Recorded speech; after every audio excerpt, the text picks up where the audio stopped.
Finally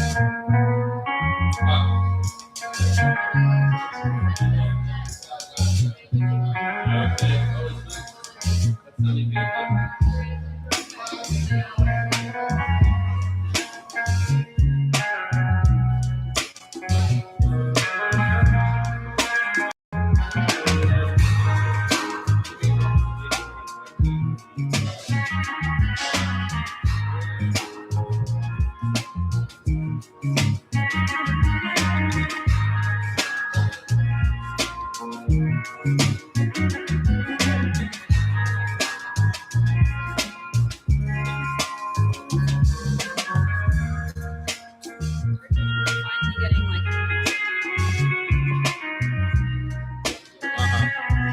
low to tell them to.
Somewhere. Did you answer Curtin? Did you answer? Yeah, I didn't either. Not Lisa. Leslie. I just want to tell them my summer's busy. We'll see you in the fall. 2009. It is. I've packed it in because I have a lot of vacations coming up. Hello, Tom. What's going on, T? Good much. How are you?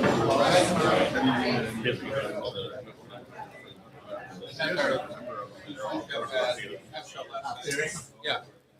Seems nice. Yeah. Restaurant. Oh, really?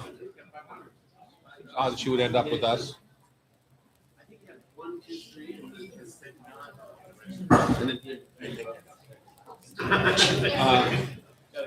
They're pretty affluent. Yeah. But they so far as and I think it's a beautiful thing. Yeah. How did we end up? Benji's sister, one of his sisters, lives he bought her a house like 8 years ago or something, and she lives in the house like a block away. Literally, she's their full-time nanny. You know what I mean? So like it's kind of storage. Literally, both full-time. That's always been my fantasy, but. Wonderful. Are you all? Have you done this?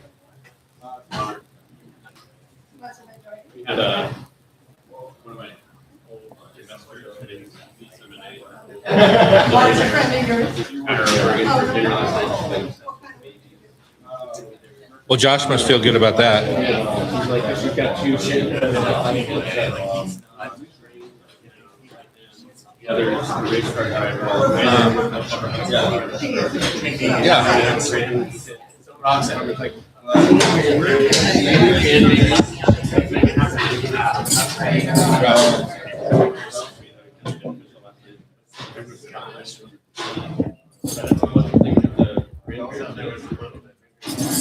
Yeah.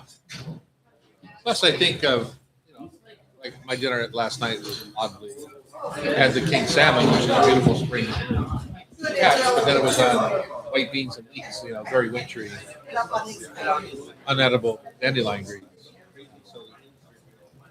It was a nice dish. It just had lots of bad issues. Or lots of, not bad issues, but you know what I mean. Issues, thoughtless issues.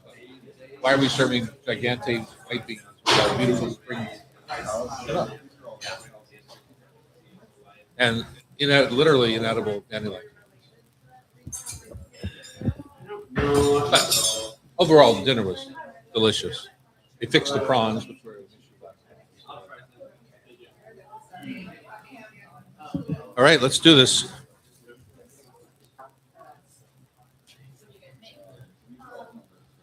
Good morning, everyone. I'm Tom. Nice to see y'all. We have modern restroom facilities right down this hallway. This woman controls the door, so if you aren't nice to her, she won't let you pee. 6134 is the code. It's in a little frame right by the door. Or I have a Sharpie. I can put it on your skin.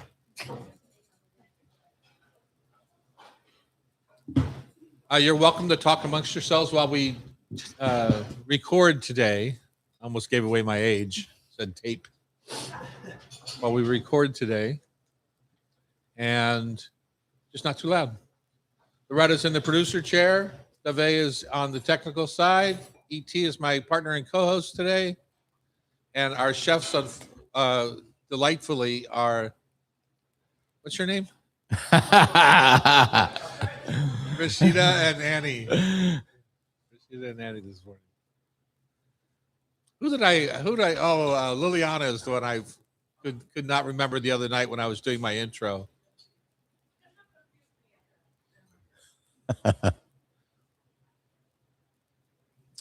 We are on YouTube, so just be careful your P's and Q's if you don't want to see it online forever. Dave, will you close the door?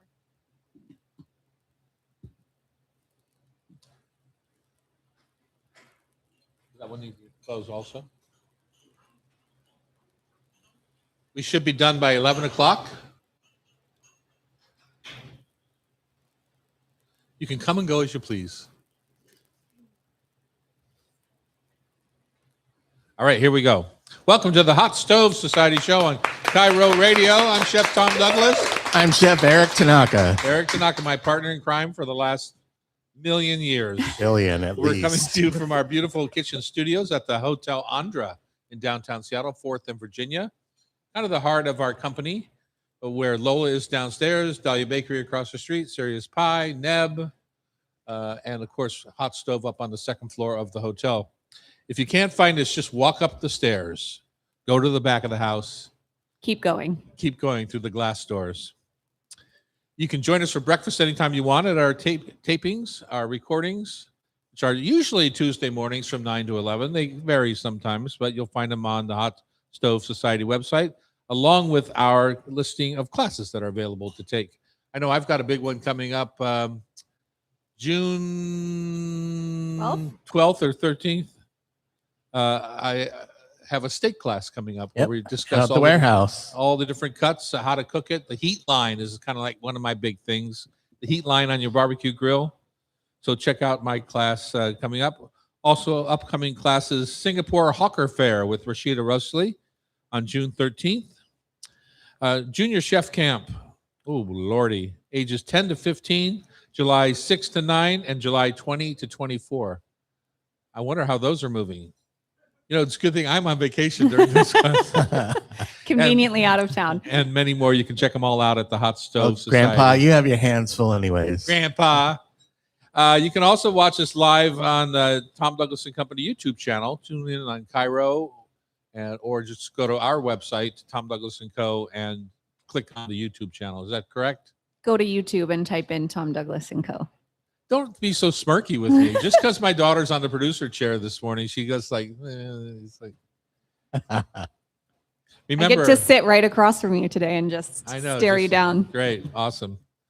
On today's show, behind the scenes at TD & Co., this has become a popular thing. Recurring segment where we get to ask questions about how restaurants are run, how the sausage is made. So How they the say. sausage is made. Yeah, I think I've heard that in the Hamilton show. Mhm. Yeah. Aaron Burr, if I'm not Aaron Burr. mistaken, wanted to know how the sausage was made. The room where it happens. The room where it Yeah. happens. This is the room where it happens. ET and I have been running this company for a long time. You joined about 6 or 7 years ago. I had my 8 8-year years? anniversary last week. Wow. Yeah. Wow, crazy. that's unbelievable. You're very old. I'm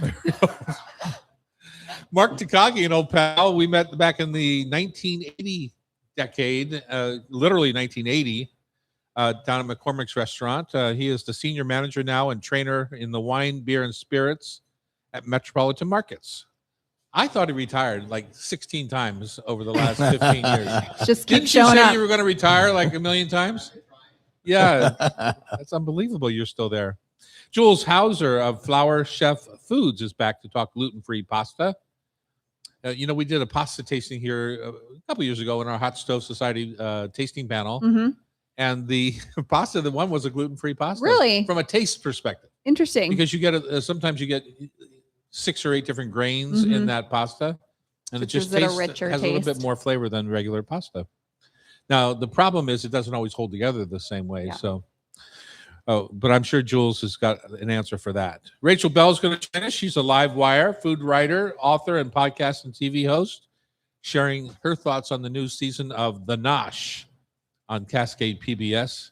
Grant Crilly is here. Executive director and co-founder of Chef Steps, taking us on a deep dive into chocolate chip cookies.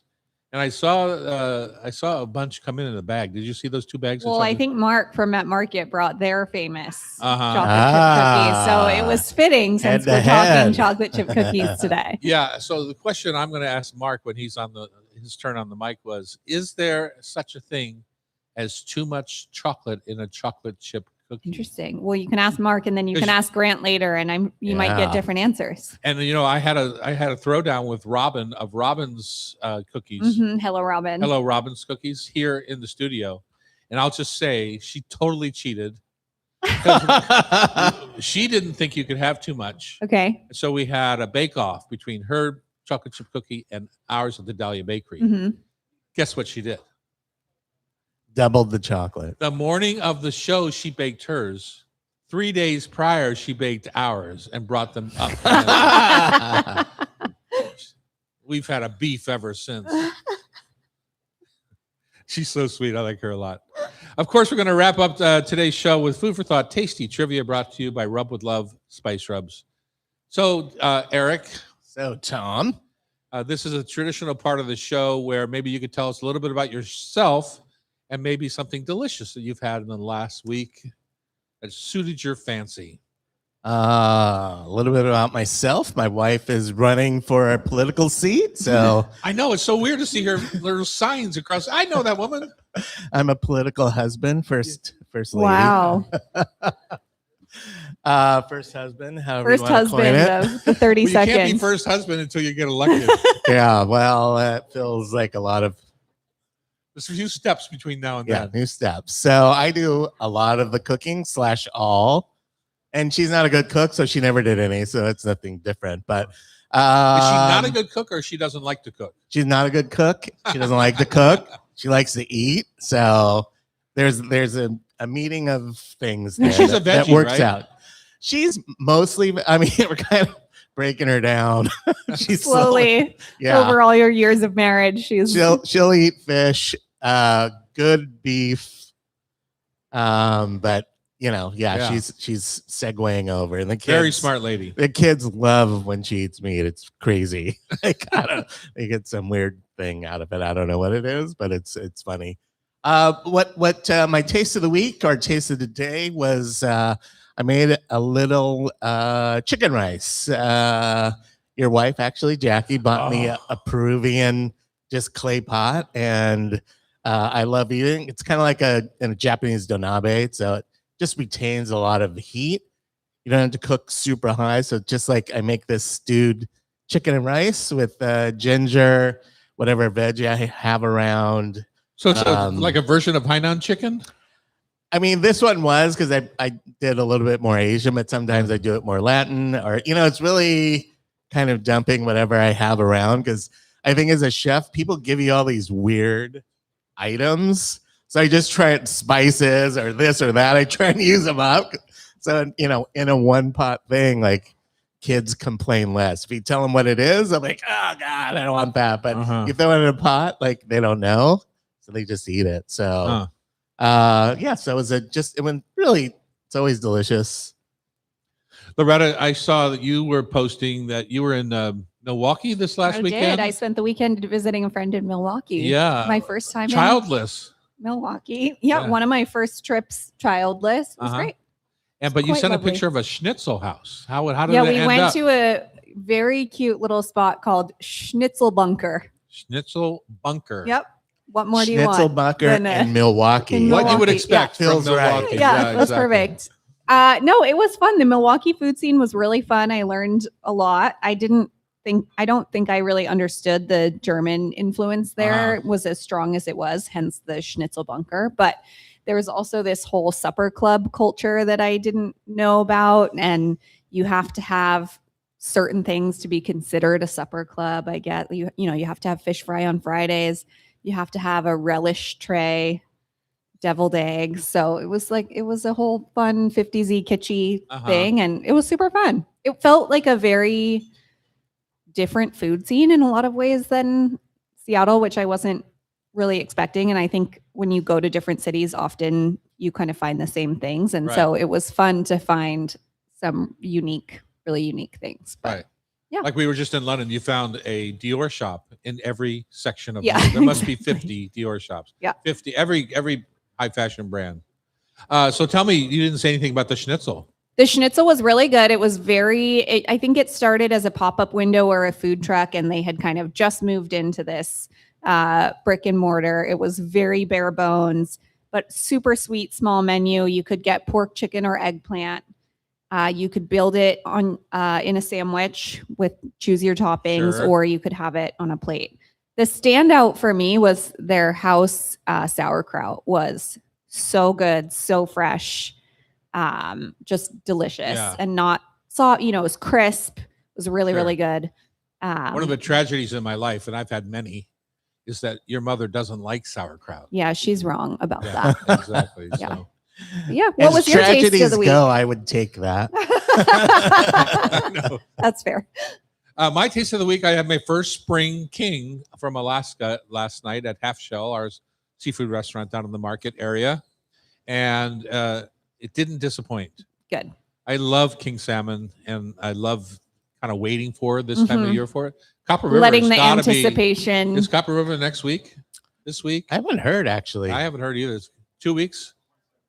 22nd. Yeah, it's got to be soon. That's one of the things I get asked every year. Is it worth it? Is Copper River salmon worth it? And I always say, no matter how the fish actually tastes, what's been worth it for me over the years is that Copper River marketing has increased the value of that fishery so much that it's drugged the whole salmon fishery along with it Mhm. and put more of a proper value on that incredible resource. Like, Yeah. why would you pay for Wagyu beef and you wouldn't pay for a beautiful wild Perfect piece king of salmon. Yeah. So it didn't used to be that way. Some used to go into cat food tins and others in the big Yeah. fancy steakhouses. So I love that Copper River has brought the industry full circle. Up. Yeah, exactly. Okay, behind the scenes at TD & Co. when we come back on Cairo Radio 97.3 FM.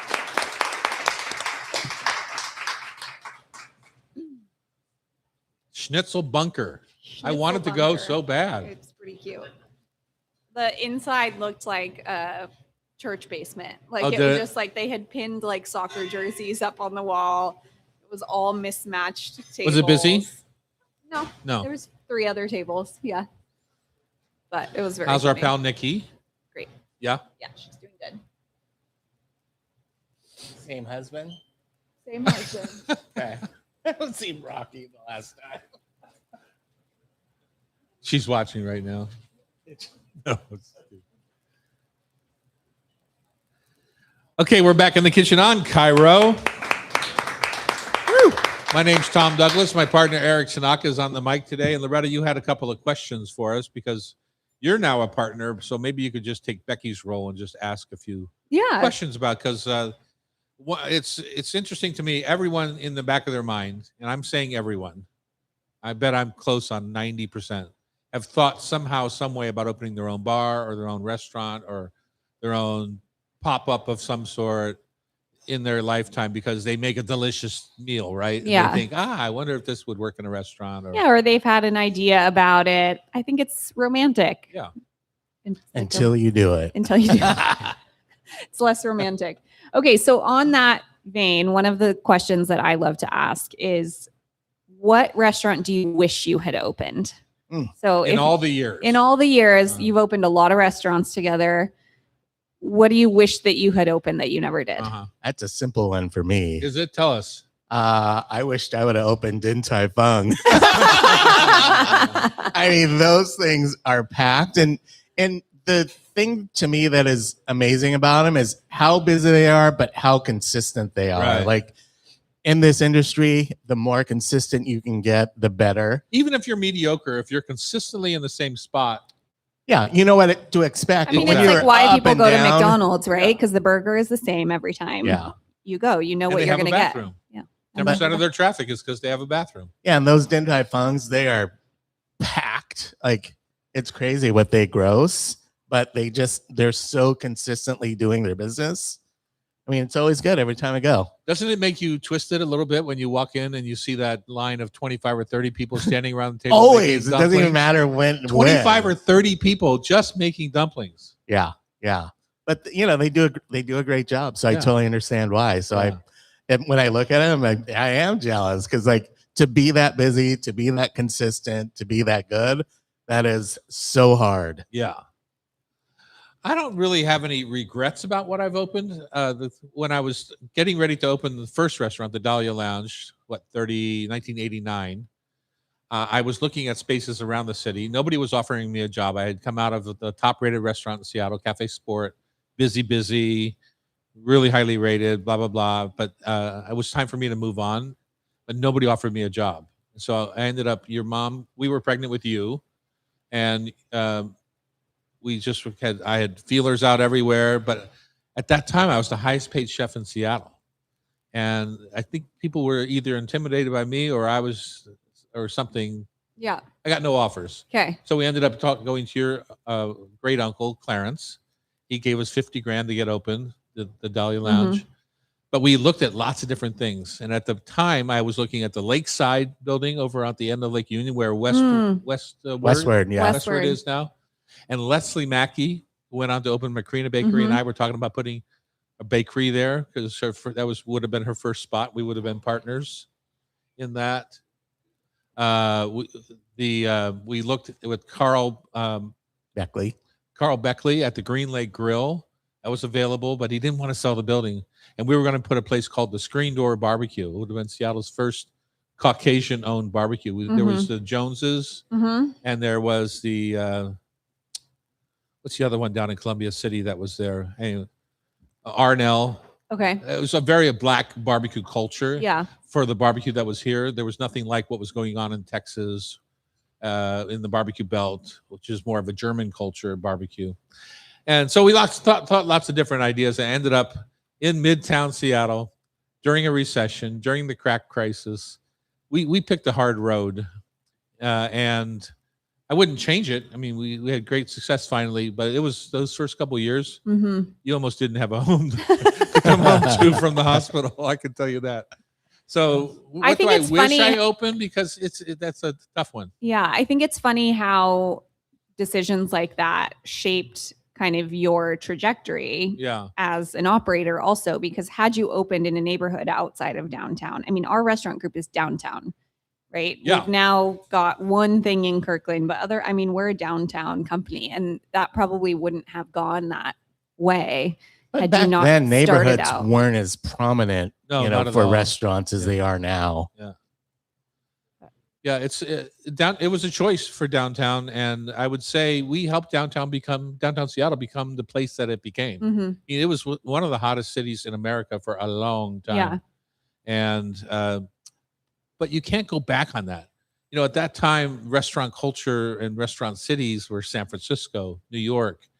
I wouldn't even say LA was all that happening. It wasn't back then. But American food took off because of, I want to say, Alice Waters and Chez Panisse, and that, even though it's like a French cafe, the inspiration behind local and delicious and organic and farmer driven and all those kind of things were just happening then. That's commonplace now. And so you can't really go back in time in that world because the marketplace is very different. Has changed. Yeah.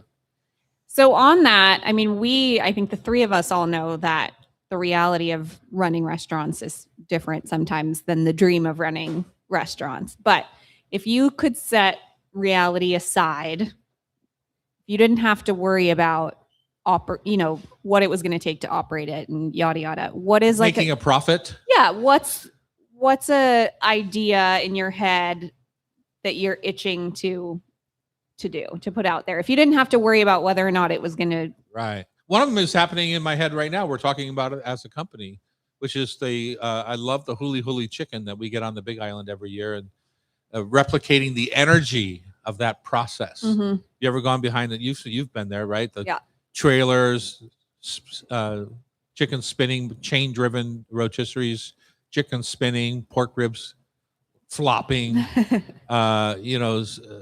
It's, to me, there's an energy in that simplicity. One of the things that changed my trajectory, and I think ETU might feel a little the same, was when we opened Serious Pie 22 years ago now. That first time working the peel, which is the long stick with the paddle that goes into the oven, and it's just you not against the fire, with the fire, just working the fire. Sometimes. And the peel was the closest I had gotten to real cooking in a long time, like caveman cooking, right? It's just you and the fire and the peel.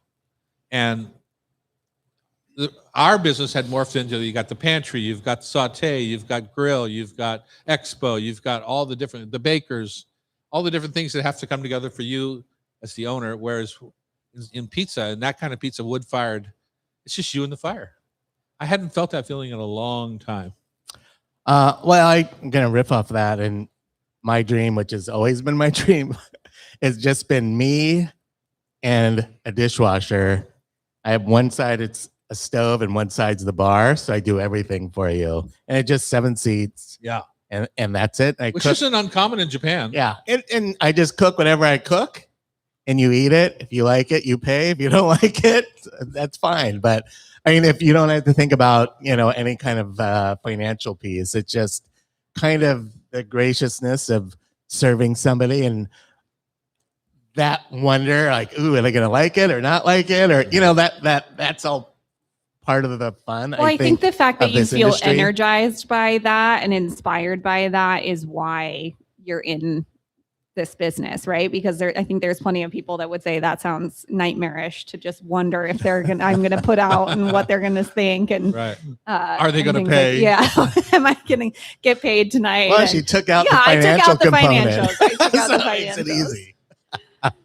So again, kind of on that, I'm curious what you feel makes somebody great in hospitality. Like, is there something with all of the people that you've worked with over the last 35 years, 40 years, that you say, this just really makes somebody good in this industry? Right. Well, it depends. There are many different facets, but I think from a strict hospitality standpoint, people that can connect with people easily, and really genuinely care about how their experience is going. Like, to me, we've had a million people like that. But, I think this is a hard, intense, there's a lot of burnout. Like, people that can come back and keep doing that over time, those people that it's true. Because a lot of people come in like, oh, bright-eyed, bushy-tailed, and start that way. But 3 years in, 5 years in, 10 years in, sometimes you get jaded. So just finding that really energy to engage every shift and every day, just to me is a big part of it. I mean, the financial side, managing the business, there's a whole different mindset, but hospitality in that sense of what happens in the dining room, just that really just pure sense of I want somebody to really enjoy their night. Right. And to me, that almost always starts with yes. Mhm. It's the people that start with no. Like, can I sub, ketchup instead of mustard on my burger or whatever it is? The whole starting embracing yes culture to me is a huge issue when it comes to hospitality, because sometimes it feels like you're just being a servant to everyone in the world, and you're not. You're making their night the best it could be. And so starting with yes on everything is important. The best hospitality person I ever met was Chef Terry, the chef in the Chapeau. He could talk to a fence post and make it feel good about itself. He was so awesome like that. That's something I don't have the talent for. Mhm. If I know you, I can sit and chat with you. But if I don't know you, it's difficult for me to get over that edge. Terry could walk up to every table in his restaurant and welcome them with glee, literally with glee. And genuine glee, Genuine not glee, forced. Yeah. uh-huh. And I always appreciated that his skill level at that, because it wasn't a talent that I had or even chose to have. Mhm. I've taught myself how to be more outgoing because I'm more of an introvert, but I've taught myself. I mean, in this business, you have to be a little Yeah, you bit. have to in some sense. Yeah. Especially nowadays with social media and everything, like you have to be out and about. Well, Mr. Tanaka, it's funny you say that, but there's members of our team that won't let me on social media. They might even be sitting in front of me. I'm not sure. So it's funny that you say that with social media, that I need to be more outgoing. Outgoing and correct messaging are two different things. Huh. That's so interesting. It's only helpful when it's helpful. Otherwise, it's hurtful. Loretta's in charge of HR now, and I get these phone calls from her. I've only twice in the 8 years. And ring, ring, ring. Yeah, sweetie, what do you want? Then I hear this, Dad, did you say? And then I know I'm in trouble. Yeah. Yeah. I try not to do that, but being an old fart, sometimes it slips out. When we come back, let's talk to Mark Takagi. Speaking of old farts, Mark Takagi is here. We met many, many years ago, 46 years ago, 1980, right? Yeah. At the McCormick's restaurant in downtown Seattle. On Cairo Radio, it's the Hot Stove Society Show, 97.3 FM.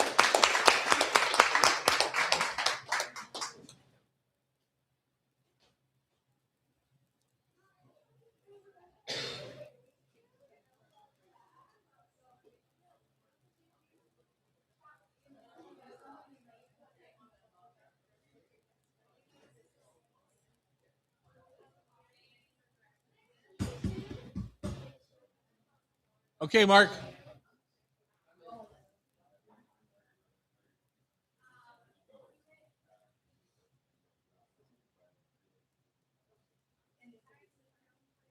Huh? How about you? We have like a shot Good. of whiskey or something. You still getting married? There's the bar right there. What's the date? Oh, okay. I'm sure Tom would pour you up. Wonder if we could have a shot of whiskey first. Yeah, you bet. Oh no, I'm kidding. I'm kidding.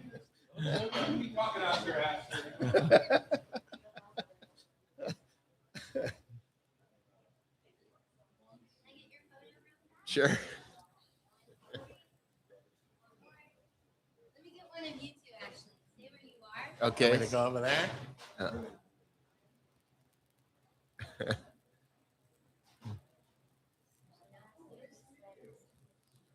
you go over there? I'm sorry. Or I can go over there. Perfect. We always want him in a chair. Thank you.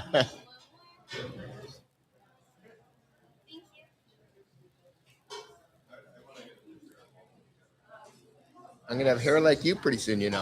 I know. I got it's my, looking I good. got my last snippet and I thought I was retiring. I said I'm done. Let it roll. I did shave this morning though, so that's something Yeah, I that did has to. Yeah. Okay. You gotta speak right into it. Okay. Big talker. Oh, that's your proper close to your property, right? 3 miles. If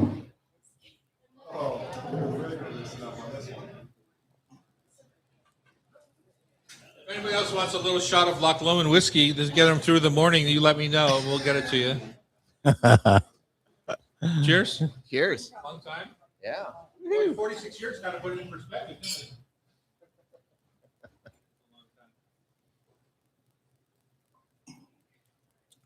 Woohoo! Anybody else? Just rolled it back 46 years, Tom.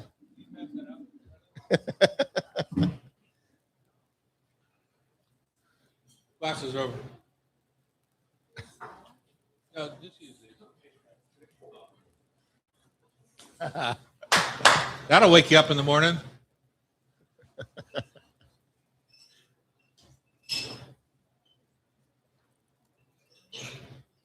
Okay.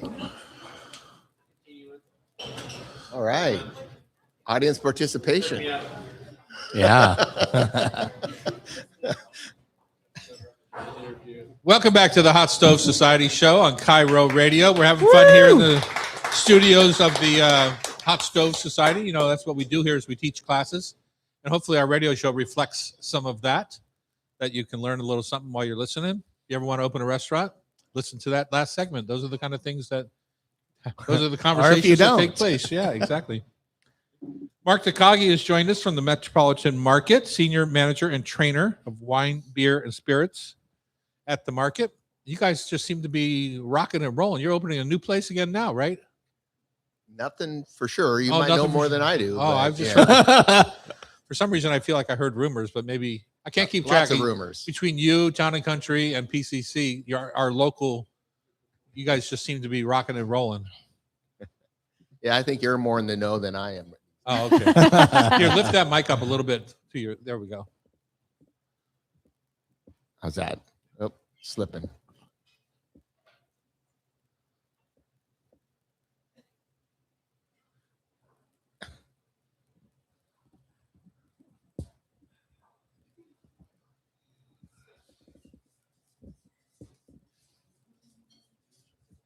Okay. High There tech. There we go. All right. I think we lost about 30 seconds there, Dave. Tell us about you, Mr. Takagi. I said that we met in 1980 at McCormick's restaurant 46 years ago. It's almost 46 on the dot, if I remember my history well enough. What have you been up to? Well, I guess when I got out of the restaurant business, I took some time off and then dove into the wine business. Yeah. So part of that tenure there at McCormick's after hours, started drinking wine. And there was a group of us waiters that kind of would buy bottles of wine and then go to El Gaucho, and Bob Long would bring stuff out of the cellar. So we've got a real interest in so to say fine wines. Right. And so after some time, I just went into the retail business and started with Safeway. At that time, Well, at that time, Safeway was the bomb when it came to big wine shops, right? nationally. Yeah. Yeah. And so spent a few years there, and then helped out QFC in the late 80s, and that kind of went big on me. So I went to the then Queen Anne Thriftway, which is now Metropolitan Market, and worked on their wine program. And at that time there were 2 stores, and now we have 10. Crazy. So Why did you transition out of the industry? You say Out of why? rest? Yeah. Yeah. You know, there's, always, I think, those points where you're, why am I here? I mean, And what am I going to do? out of the restaurant business? Yeah. It was a hard life. It was, What's- it was, I mean, it still is a hard life, but I mean, back then it was a little bit too vigorous of a lifestyle for me. So I kind of decided, I can't do this anymore. Uh-huh. A lot different back then, of course, than it is now, and Yeah. in every aspect of life. But it's just a decision I made. It's like, I better get out. McCormick's was the classic kind of place. I'd say a little bit like Ray's Boathouse, that a lot of the people that worked there went on to do interesting things. Like Keith Robbins went on to open Teeny Bigs and Hula Hula, which is still open, and Rick Yoder. Rick Yoder, Wild Ginger, myself with our group. It spawns. I think the people that are really in hospitality for that reason, or are really good at it, it just you start to build a footing. So Yeah. that's Yeah. how it happens. Yeah. You continued your restaurant career, which Yeah, yeah, exactly. I mean, I quit McCormick's because the manager there wouldn't give me a 25-cent raise. I gave my notice after he wouldn't give me a 25-cent raise. I was going to go from like $5.50 an hour to $5.75 or something. It's like, that's why nobody offered you a job, Tom. They're worried about how much they're gonna have to pay you. That's so crazy. But of course, at McCormick's, I was working a couple of different jobs, and you probably don't remember this, but I actually was working for a wine distributorship called Diversified Imports Absolutely. with Ted yeah. Gutterud, and Mike Tier and blah blah blah. That's how I met my wife, was through the wine business. Right. Yeah. Right. She was selling retail at Pike and Western, and I was selling wholesale to them. So Right. yeah. So you kind of saw the kind of explosive growth of Washington State as a growing region and a wine region, right? Like from where you started then till now, like it's how many different wineries have opened up since you started buying, in that scene. Yeah, it's pretty amazing. I think probably in the early 80s, there were maybe 25 to 50 wineries, bonded wineries.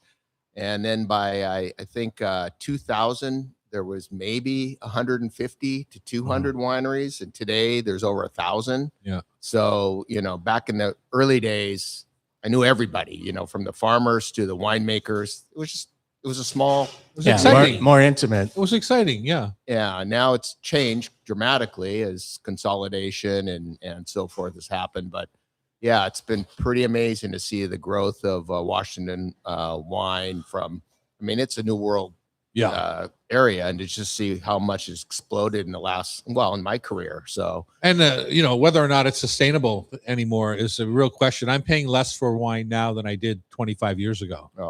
absolutely. I Yeah. mean, there was way too much plannings, where Washington, California, everywhere in the world, Yeah. there's just over saturation right now. Did you read that Bordeaux is pulling out like 1,300 acres of vines or something, 3,000 acres of vines, hectares? So Yeah. Go to, just to keep the price up. well, and there's nowhere, unfortunately in Washington, there are several growers that didn't even harvest this past Yeah. year because they had nowhere to sell the fruit.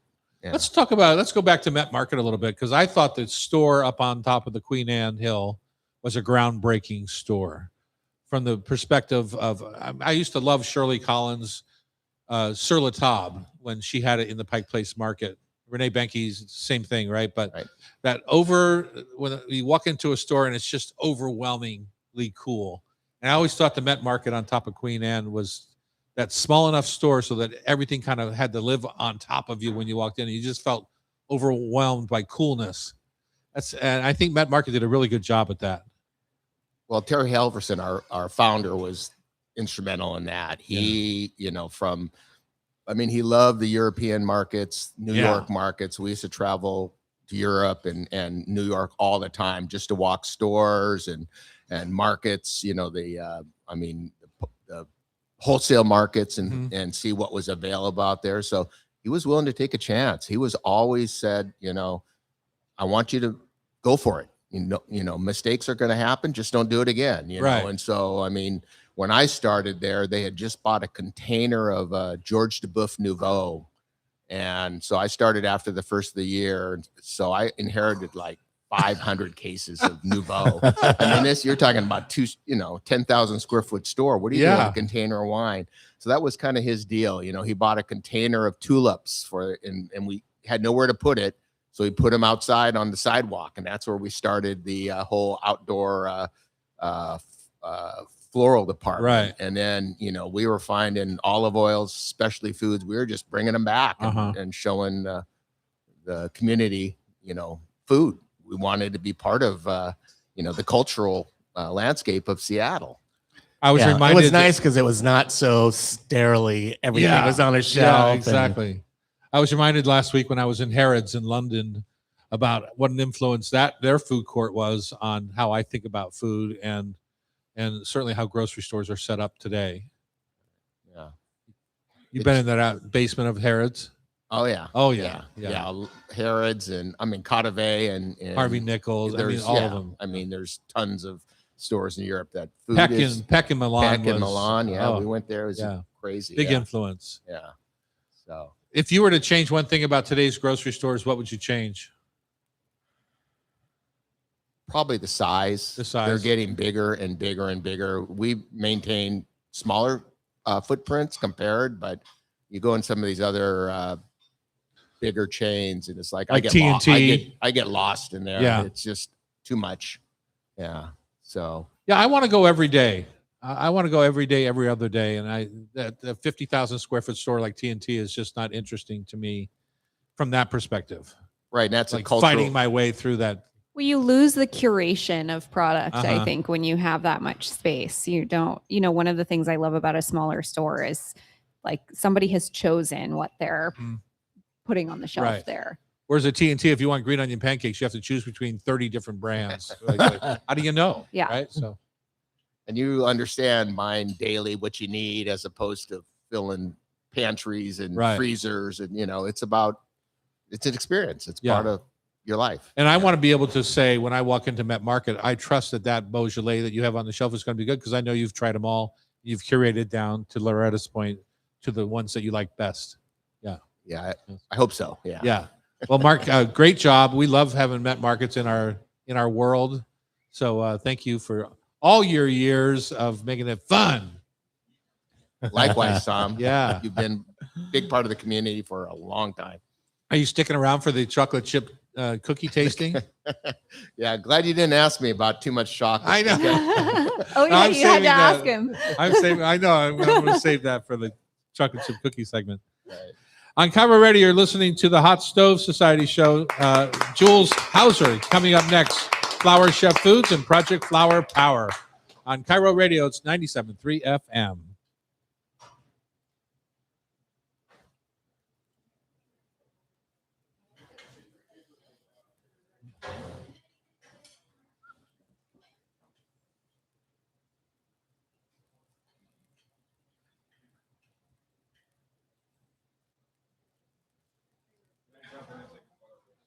Yeah.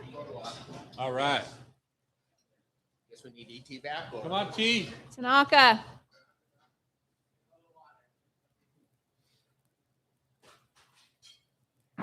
Taylor.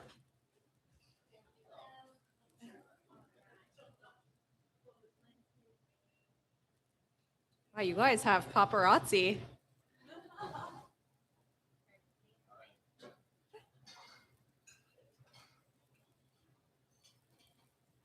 Always great to see you.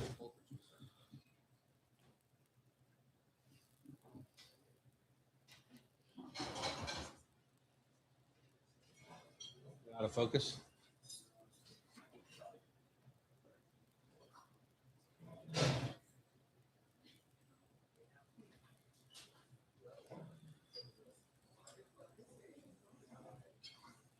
You didn't even drink your whiskey, weenie. Cheers. Mine's gone already.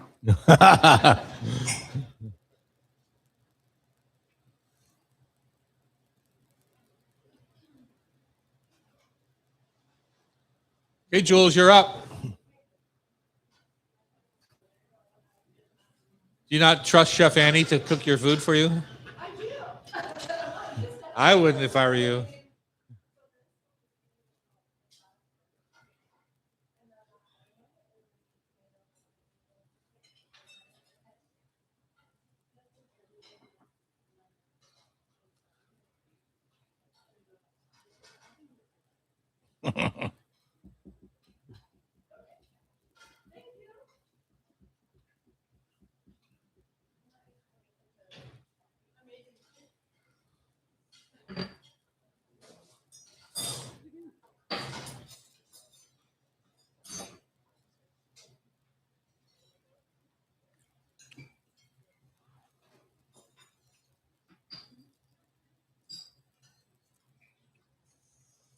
Hello.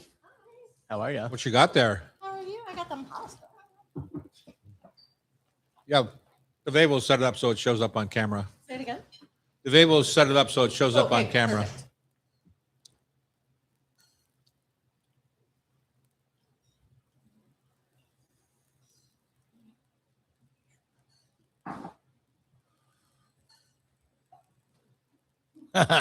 Perfect.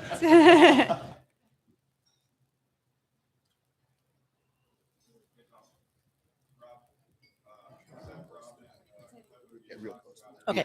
Uh huh. Okay. We're Oh, getting yeah? really close.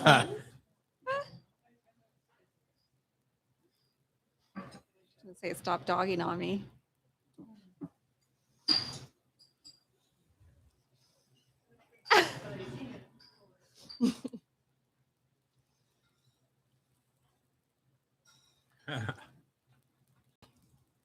We're back in the kitchen on Cairo Radio.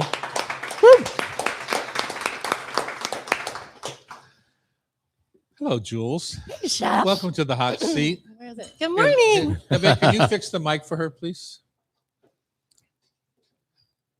A little higher, A probably. little higher, so she doesn't I'm have a to bend tall over. girl. That Yeah. one Yeah. slips. Is that better? Good morning. Hi, perfect. Chef. All right, let's start that again. Welcome back to the Hot Stove Society Show. Good morning, Jules. How are you? Hey, Chef. Good morning. Awesome. Good. I see you're busy back there cooking with Chef Annie and I was. Rashida. How'd they do for you? They're amazing. Really? Yeah, they're just like, go. Yeah. Go, get on On the camera. ammo. Get Yeah. out of here. Yeah. Tell us about you and what you brought for us today. I brought you some pasta. So I'm a chef of 30 years, focus on plant-forward dining, gluten-free as of the last 5 years. Mhm. And 2 years ago, I went to Italy in search of the perfect gluten-free pasta. I think I met you as I was almost last time we had Definitely. it. But spoiler alert, it did not exist. So I went, okay, I think I'm going to make my own flour. And that's what I did. We made our own flour blend. We're working with a pasta maker in Piemonte. We also have a Flour Chef Italia, Flour Chef in Italy. The chefs are embracing it in a lovely way, which is so nice. So the flour blend is red lentils, chickpeas, and brown rice. 3 ingredients. That's all. And it's got a nice firm bite, a little al Thank dente you. bite. Yeah, lovely. Thank you. Did Which you I think guys is the do just hardest cut thing like with this? gluten-free flour, right? So It is. Yeah. And I mean, I think that's why I wanted to combine them was the structure. Just all of the ones that I was interviewing, they were either rice or they were all legume, and none of them had that structure or bite, or I felt they weren't using the starch in the right way. And so, and honestly, it's so interesting because I've been in the world of gluten-freeness and I look at all the ingredients and things, a lot of the chemicals that they're using now in these flours, you can get from beans. Yeah. You know, start naturally. Yeah. Yeah. So I find it interesting. I lived in Piedmont for a year. I You cooked did? back in the day.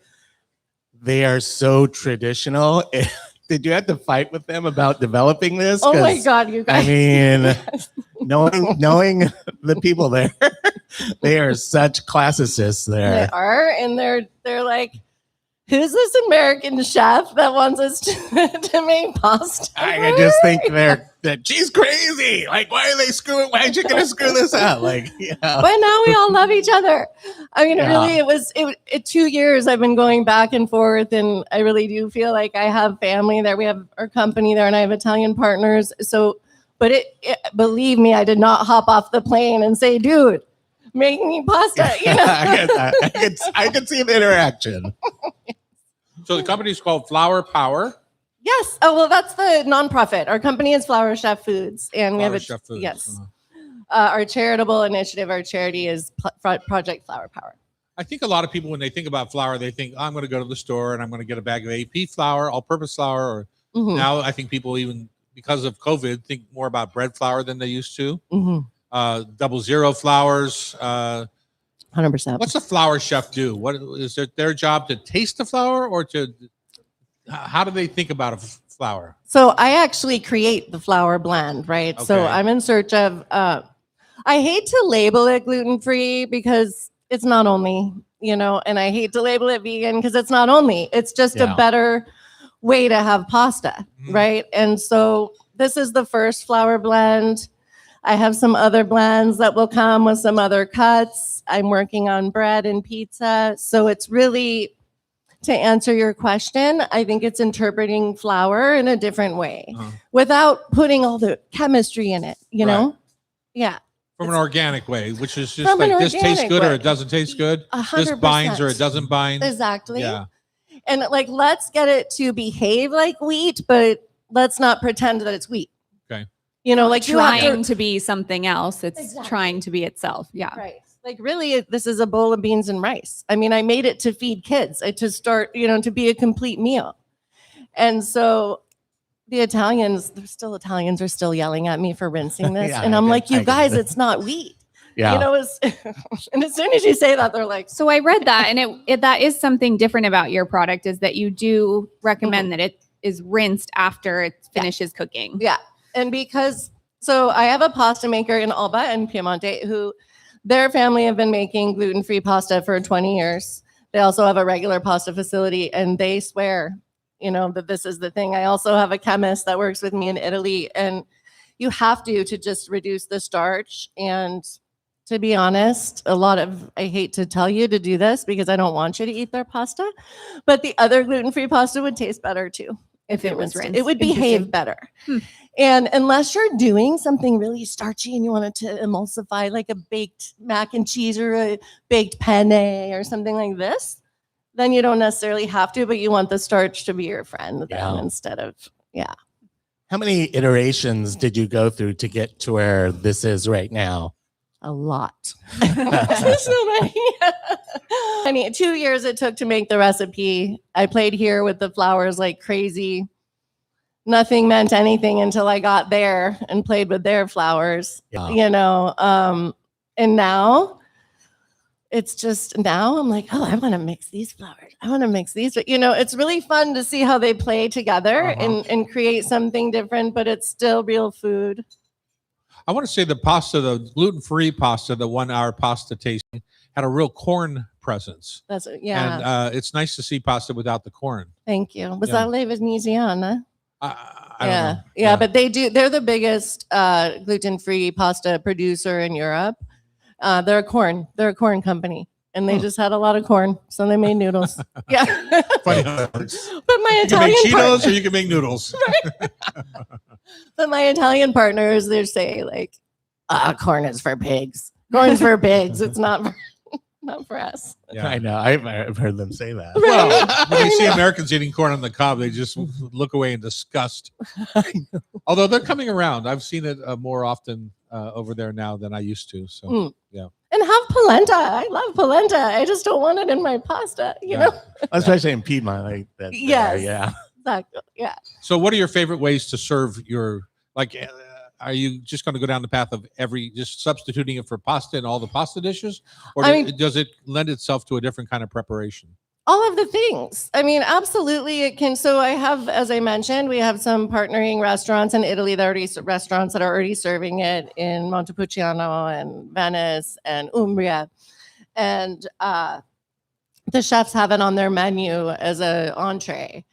And here, I really do like to speak to the chefs because I think we all understand there's a need for it, but we want it to be authentic and delicious too. And part of me wants to say, don't necessarily say, hey, you can substitute this for anything on the menu. I love when there's an intentional dish built around it and it can be a star. Hey, this is, legume and brown rice, artisanally made pasta from Alba with this and, with a special sauce, and it's designed around it. And that's what those guys are doing. And I think it's a very special way, but it can do both things. One of my favorite pasta recipes ever was from Umbria, and it was a penne that was toasted in a wood fire for 500 or 600 degrees till it got nutty brown, and then you boil it. And I made a little shove of butter for it, but just delicious. And can your pasta hold up to roasting like that? Have you tried it? Yeah, no, but I'm like drooling. I have to go home and try it. It's just got a hazelnutty kind of flavor to it. Yeah, it was good. Well, and it's sturdy, so I think it would. I'm gonna go home and let you know what happens. A Trevizel restaurant was and then Umbria. for home cooks, are there any tricks or anything that you kind of outside of rinsing or anything else, like, or sauces that work better with these? That's an awesome products? question. Yeah, I think a really good home tip, I think we all know this in the industry, but I think a good home tip is save that pasta water, because even with our pasta, it's still liquid gold. Yeah. So save a little bit of that. I eat this several times for lunch. I'm the pickiest person I know, and I eat this every day. So I'm really happy to have it. But Well, now you sound Italian because Right? Italian pasta every day. So it can be very simple because the taste, you can have it has a different taste. But I think that pasta water, marry that with your sauce, and you'll be in the happy place. Yeah. For Where sure. can people find it? You can find it on Amazon. You can find it on our website, flowercheffoods.com.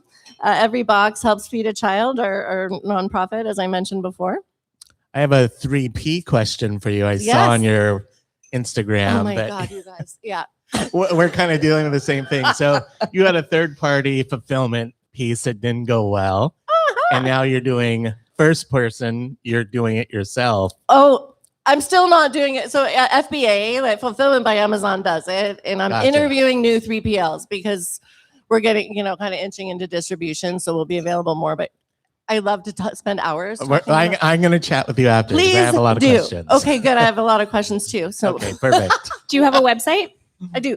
flowercheffoods.com. Perfect. We're also projectflowerpower.org. It's all in the same place. You can find us on Instagram also, Flower Chef Foods, or at Flower Chef Jules. Will we see you in grocery stores soon, do you think? The guy from Met Market is here. I don't know if you want to Hit up Mark. He's here. I brought some really good wine. For real. I want to be. I'm working on it. Yeah. All right. Our guest has been Jules Hauser, Flower Chef Foods and Project Flower Power. Look her up. In the second hour, we got Rachel Bell, Chef Grant Crilly, a deep dive into chocolate chip cookies, and of course, food for thought, tasty trivia, brought to you by Rub with Love Spice Rubs on Cairo Radio. It's the Hot Stove Society Show, 97.3 FM.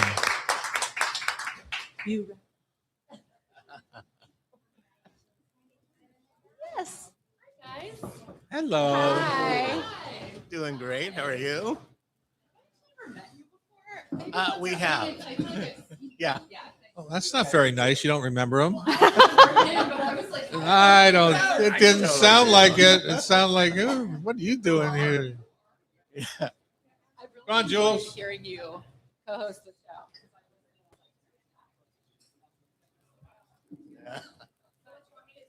Yes. There's probably oil and pasta on it. All right. That's how it We're goes. familiar. I know, right? Nothing's ever clean that I'm holding ever. That's a natural diet. Okay, ready? 1, 2, 1 more.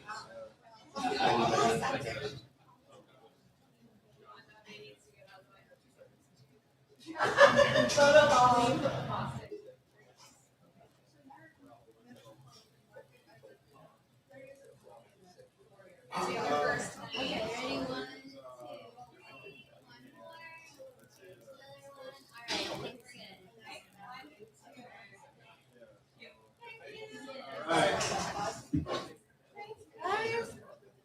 Thank you. Well, that's us. I don't know who the fuck you think we are, but we are fancy. We are fancy. Feeding it to people later.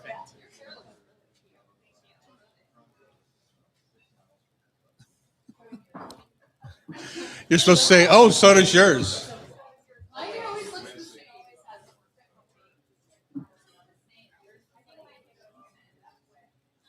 Hey, do you have any stalkers yet from being on TV?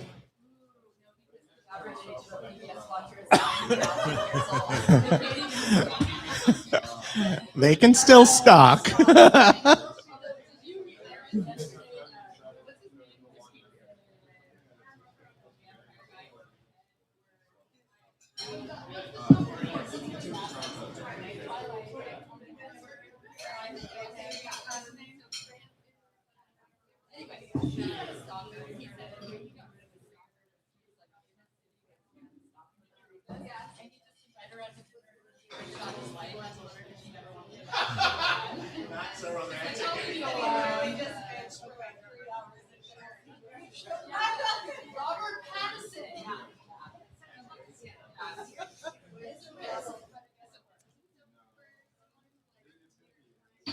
Well, I guess I know what to do next.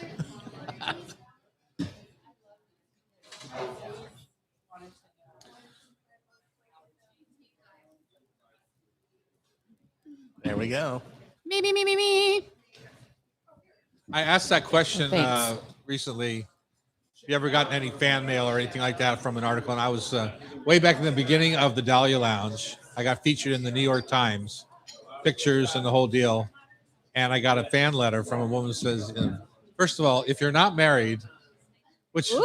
yeah, I know, it's so cool. It's the only one I've ever gotten. Do you remember the guy that wrote you from jail all the time? Yeah. Yeah. Whatever happened to him? I don't know. I responded a It was few the same times. letter. Someone No, wrote they- him from jail all the time. Yeah. Well, because they play PBS in jail, probably. Yeah. I had one of those. I got a letter with the letters cut out of newspaper saying you're going to die. Yeah, and I saw you walk across the street and I almost ran my car over you. It turns out we recognized the writing on the envelope. It was an ex-bartender that had gotten fired. Yeah. Do you remember him? Oh, At yeah. the Dahlia Lounge. Yeah. I never heard this. That's crazy. Yeah. No, it was like well,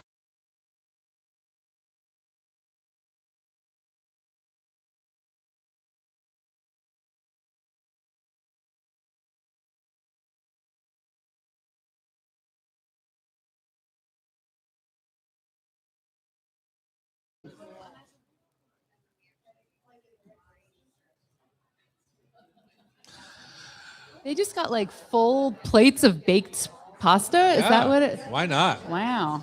Yeah, You know, Jules a made lot of 2 kinds guests of- that come on our show bring something for the audience to I try. was waiting for Especially this. cookbook authors and restaurant review type people Yeah. usually bring a little treat for our guests. That's nice of them. Wow. How nice. You're gonna have to come back when that happens. I know. I'd love to partake in that. Yeah. I should have just brought you some leftovers from my fridge. Whatever. Yeah, whatever Anything gets would you here. do. Just some sort of suggestion that you care. Yeah. That's the thing. That would be I guess more I effort don't. We're back in the kitchen on Cairo Radio. It's hour number 2 of the Hot Stove Society show. We're happy that you're joining us. I hope you're in your garden listening on your earbuds or have it blasting through your neighborhood or down the street, down on I-5 in the back of the car. Woo! All the things, all the places that you can be listening to us. Just if you're on a jog, just don't tell me because then I feel guilty. If this is what's motivating you through a jog, you might need to reevaluate. Yeah. A lot of people tell me they listen while they're out for a walk or a jog. So A walk is a better pace. Rachel Bell is our guest, food writer, author, and podcast and TV host, sharing the new season of The Nosh Yes. on Cascade PBS. And I know there was a moment a year or two ago when funding was getting cut that you didn't know if you were going to be able to stay on the air. And here you are. Here I am.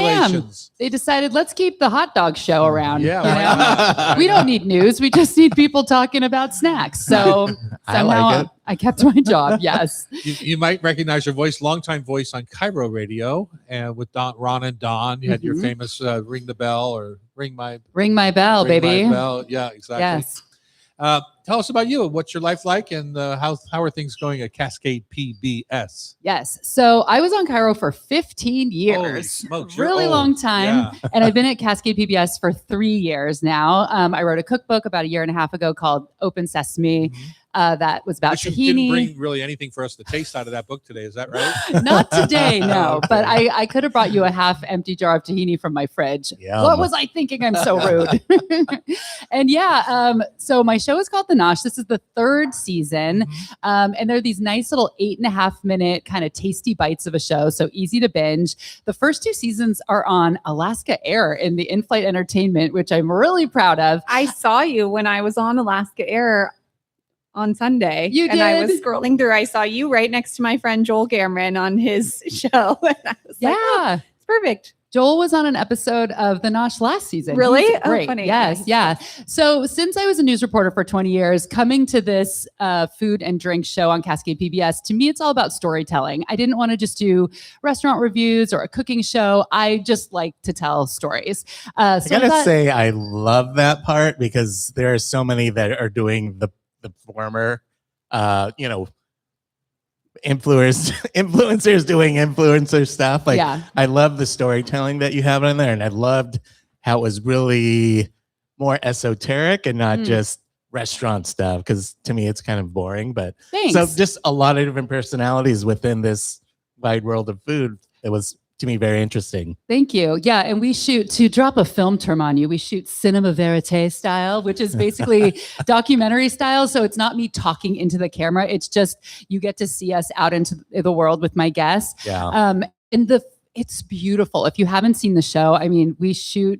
It's such a beautiful show. I'm just so proud of Yeah. what the people on the show I do. love that campfire one. It was just so real and so perfectly like how he got to his campfire coffee, and it just brought a lot to what he's doing, I thought. Thank you. Yeah. Can I tell you guys about a couple episodes from this season? Yes. So one that I'm excited about, I've never taken a cruise, but I see them in Seattle all the time. Obviously, the big cruise ships headed to Alaska. And when I see these cruise ships, I don't think about adventure. I think, how are they feeding all of those people on that ship? So on a Holland American cruise, we got to go on board and go down into the galley and see how they feed 2,200 guests and another 800 staff. And it's just these cauldrons with these big shovels that they're stirring French onion soup for 2,200 people.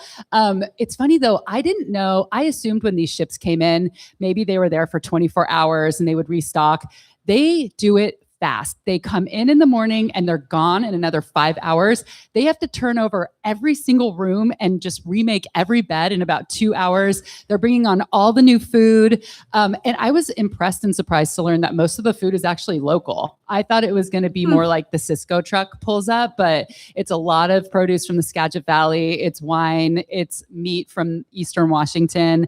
And a little behind the scenes, we almost got stuck on the ship because when they're leaving, they are leaving and they were yelling at us like, get off! And we're running with like these trolleys full of equipment. Literally as the last tow lifted off the ship, that, what do you call that? Yeah, the ramp. The ramp went up and the ship took off and we were all panting in the parking lot that we almost just were stowaways We would to have had a good Alaska. cruise. I know, I would have gotten a free cruise. 2,201. They would have just dumped you off in Alaska. I know. Yeah, and another episode that's really fun we're calling Hidden Eats, because as you were saying, ET, there you know about every restaurant now. There's no secrets anymore. None. Everything is talked about on Instagram. Everything is a listicle. I met this woman at an event in Puyallup, and she has a restaurant in Fife inside the Harley Davidson dealership. There's no sign outside. There's no menu online. You have to know about it. Yeah. She made me, I'm not kidding, the best shrimp and grits I've ever had in my life, in this tiny, weird cafe surrounded by motorcycles. Yeah. Because like now you see Hidden Gem and it's like, that's a 3-star Michelin restaurant. That's not a hidden Yes. gem. You're like, what the heck? Yeah, the French Laundry, Hidden Yeah. Gem. Have you guys heard of Lizzie Lou's in Fife? That's her No. place. No. There's also the world's first and only snack museum in Everett, which we feature on the same episode, which is a guy who turned his one-car garage in an alley into a snack museum. Sweet. So this is the Nosh. I love it. What's his favorite snack? Oh, you'll have to watch and find out. Oh, really? You're not going Yes. to give up anything? No, No look, I'm teasers, giving no and I'm- spoilers. I'm Brought no giving and I'm food, giving. and now she's not giving us anything to I'm eat. very stingy. Yes, you are. Yeah. hmm Well, you were the first guest on my podcast, which is 10 years ago this August kidding. is when Your Last Meal Yeah. premiered. So I Did he gave bring you you your a treat? career. What's that? Did he bring you a treat? No. Wow. Well, it's called Your Last Meal, right? Yeah. Yeah. Did I tell you my story about that idea with Alaska Airlines when I was the chef for Alaska? Yes. Yes. Yes. Remember? You're not supposed to It was talk on- about things like It that was on the Cairo airplane. with Dave Ross. Yes. And Dave asked, "What in the world would you want to be the chef for Alaska Airlines for?" And I said, "Well, if the plane crashes, I want to know what my last meal was." And that was your last day working for 1 them. minute later, I got a call from the president of Alaska Airlines, Brad Tilden, and he said, "Don't you ever use the C word and Alaska Airlines Yes. in the same sentence." It's like ever yelling again." bomb in an airport. Yeah. So I'll come back in August and we'll revisit Your Last Meal. Okay. But yeah, we have 8 seasons of The Nosh. It just premiered this week. You can watch at cascadepbs.org. It's on YouTube. And then the first 2 seasons, like we're saying, are on Alaska Airlines. Uh-huh. And what do you have visualized for next year? Is are there burning bones sitting in your closet waiting to be discovered? Ooh, yeah. Secret fossils. Is that what you're saying? No. We're actually already shooting the next season, even though this That's one right. just I know how premiered. this works. Yeah, we're already shooting, and the show only comes out once a year. So last week I was in Blewett Pass, and I was foraging for, oh my gosh, I just forgot, larch tips off the Of course trees. you were. Yeah, there's a 2-week period where you can do that, and then Fair Isle, the brewery, they put out a larch beer in the fall.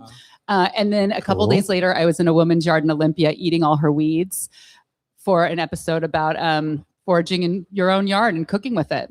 So Cool. that's season 4, 2027. Wow. Speaking of weeds, I was eating dandelion greens last night. They were not good. Oh, they weren't? No, Were they bitter? they were super bitter, which is fine. That's what I want.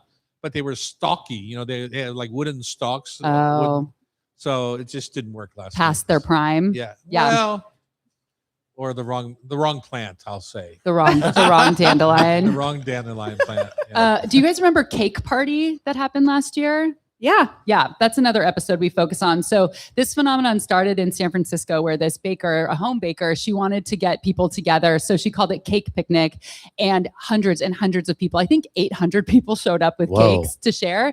So Zoe Kahn, a local woman here, did one last year. And this event sold out in half a second. And I actually got a real ticket before we decided to shoot. But all you have What's to a do... fake ticket these days? Yes. Yeah. All the money was donated to the Ballard Food Bank, but everyone brought a cake, and then they just say, ready, set, go. And people are mayhem running around this room, just chopping up and slicing these beautiful cakes. So I went to Paper Cake Shop before the event, which is an amazing cake shop on Stoneway, kind of Wallingford, Fremont, which is co-owned by Rachel Yang, who Yeah. comes from Jewel and Revel. They make what I think are the most beautiful, interesting Yeah. designed cakes are in the beautiful. city. Visually, yeah, they're stunning. Stunning. And they do all different kind of Asian inspired ingredients, like black sesame and yuzu. So they taught me how to decorate a cake so I could bring something that didn't look like a child made it to Cake Party. And their 5-minute lesson, my cake looked so much better than anything I had ever made before. So check out their Instagram and look at their designs. It's so fun. Yeah, they're gorgeous. Yeah. The place I've had the most interesting cakes lately is the one down in Georgetown. That's my favorite. Deep salt, sea. Deep sea, sugar and salt. Yeah. Now those cakes, how do I want to say this? Because it's not a negative. I can't even eat a half a piece. They're Well, they're huge. huge. They're they're three insanely layers. rich. They're rich. They're dense. Uh-huh. They're so moist. Yeah. For my 40th birthday, I got a cake, and you say, okay, I have this many guests. What size should I get? Nobody would eat a full slice, Yeah. so I was left for 3/4 of a cake, which was great because we froze it, and I ate that cake for a year. Yeah. Yeah, And it freezes beautifully. it does. Let's go back to Nosh for a second. When Yes. is it on at a regular time on PBS? Yeah, if you want to watch it old school style on TV, it's on Thursday nights at 8:50 p.m. So literally 10-minute spot. Yeah. It's the interstitials that we do between Yeah. all of the national PBS programming. So we have 5 locally made shows at Cascade PBS, and we all take our turns using that slot. I've known you for a long time, and interstitial is not a word I would have ever expected out of your mouth. Well, I got She's a a pro. dictionary since we first met, and a thesaurus. I met you almost 21 years ago at Cairo Radio. Yeah. I was 25 years old when we met. And you were enamored, right? Enamored. Were you the one that was stalking me? Yes, yeah, you were my interstitial. Okay, and commercial. Rachel Bell's been our guest, food writer, author, podcast, and TV host, sharing her thoughts on the new season of The Nosh on Cascade PBS. Thanks, Thanks guys. for dropping by. Grant Curley next on Cairo. It's the Hot Stove Society Show, 97.3 FM. Yeah, with an E. Interstitial. I don't know that I've ever heard that term Oh, before. really? It's a good word. Yeah, it's a good word. Yeah. Well, that's Statial, stitial, Stitial. interstitial. stitial. Stitial. Couldn't even spell it. Yeah. Well, that's PBS. They're smart. They teach you these words I love the way they talk like this like this. on NPR. I don't know how to do it. I Something scream. positioned in the small spaces or gaps between things. Woohoo! Yes, please. I don't know who's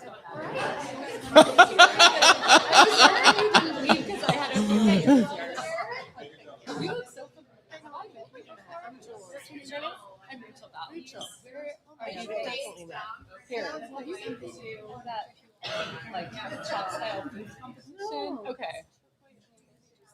You have to take a Oh, picture. yeah. I'm here. Okay. You never did what? Oh. Stand right up at the grill. T-Rex.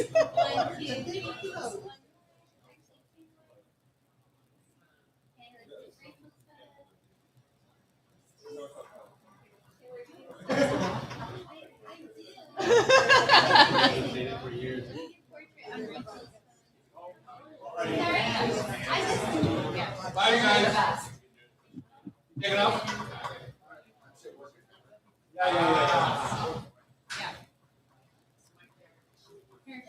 Bye. Nice to see you, Mark. Take off. All right. Good to see you. Yeah. That was fun. No, never. Still working. So I got, Really? I got the appointment here. Connie? She is tiny. She would have grown by now, but I guess she's. I think it might be I over. saw her walking down the street the other day and she was like on a phone call on headphones or something. I have never seen someone gesticulate so wildly while just walking down the street on the phone. And she didn't see me. I was inside and I watched her go by on the sidewalk. But I was like, Listen to the words we're hearing today. Gesticulate, interstitial. yeah, let's go. Supercalifragilisticexpialidocious. Yeah. Loquacious is like somebody It's that like- is elegantly verbose. Like, yeah, there you go. Who knew? I did not know that. I would have thought sticky, something sticky, like sticky. No, like you're loquacious. You're like touchy-feely. Oh, interesting. That's what I would have guessed. No, like an orator is loquacious, somebody that can go Yeah. on at length about. I know that one. Someone at some point in your life has called you Okay, verbose. Grant, come on up. Hi guys, thanks for having me. Thank you. See you, Rachel. That's like following a puppy dog, this one. All right, Tom. We'll try. See you later. See ya. Do you want a second chair? Sorry? Do you want a second? Are you sitting with me? Lurking. Lurker.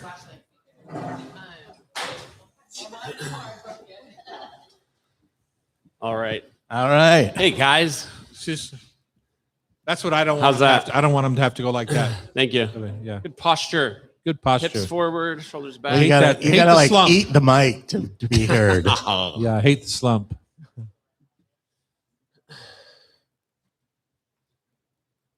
My shadow is behind me Oh, once the again. Icon Grill. That's a throwback in your bio. Where'd you see that? It's in your bio. I thought it was relevant to the location. Yeah. Yeah. And I used to live at Down the the street. Virginian. It was my first apartment Oh, back in wow. like 2001. And I That's parked in the crazy. same garage just this morning that I had a spot at for a year and a half. And I That's would go to wild. Dahlia Bakery in the morning before There I you went to, I was going to college. That's when it was still and working. teensy tiny. Yeah. Yeah. Yeah. It was just like a little nook you walk in. It was Yeah. so romantic. Loved it. The Virginian. Yeah. Craig I've got a tried lot to of buy that stories. for years to attach it to the hotel, but it just never could make a deal. Yeah. Yeah.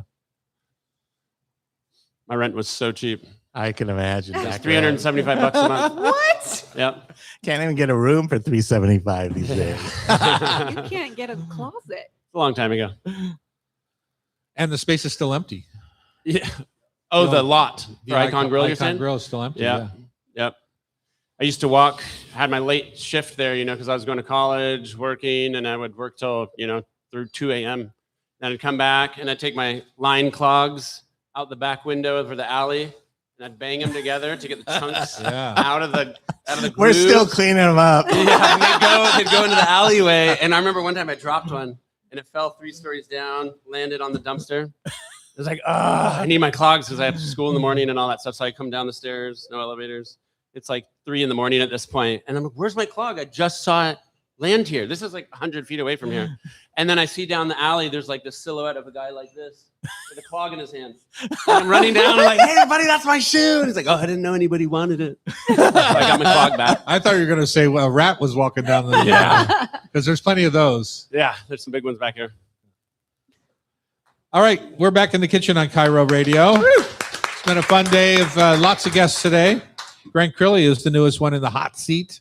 He's the executive director and co-founder of Chef Steps, which I have to say I don't know a lot about, but I think you do kind of what we do. Is that true? We I teach think cooking. He does a lot more. Well, Wow. I don't know. I Sell love it- what you guys sell do. it It's a short, little different. Tanaka. It's a little different.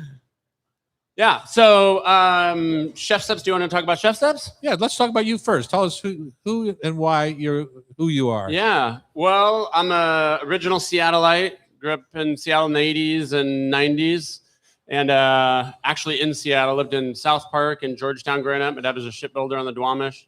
And we were cooking since little kids, cooking, hunting, fishing, all that sort of stuff. So when September would come around and kids would come back with their Disneyland stories at school, I'd be like, I just was canning salmon and smoking salmon all summer. That's how we grew Wilson up. working at Delta Marine. Yes.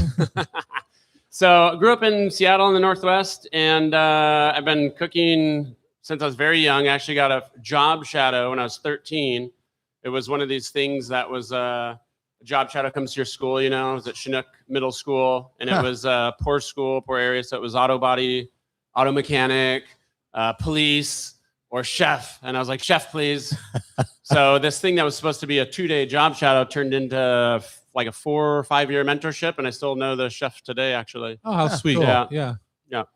And so that was cooking early as teens. And, I wanted to take it serious as a teenager, cooking, I was looking for future careers and all that sort of stuff. So I went to culinary school here at South Seattle Community College. I did Running Start, all that sort of stuff.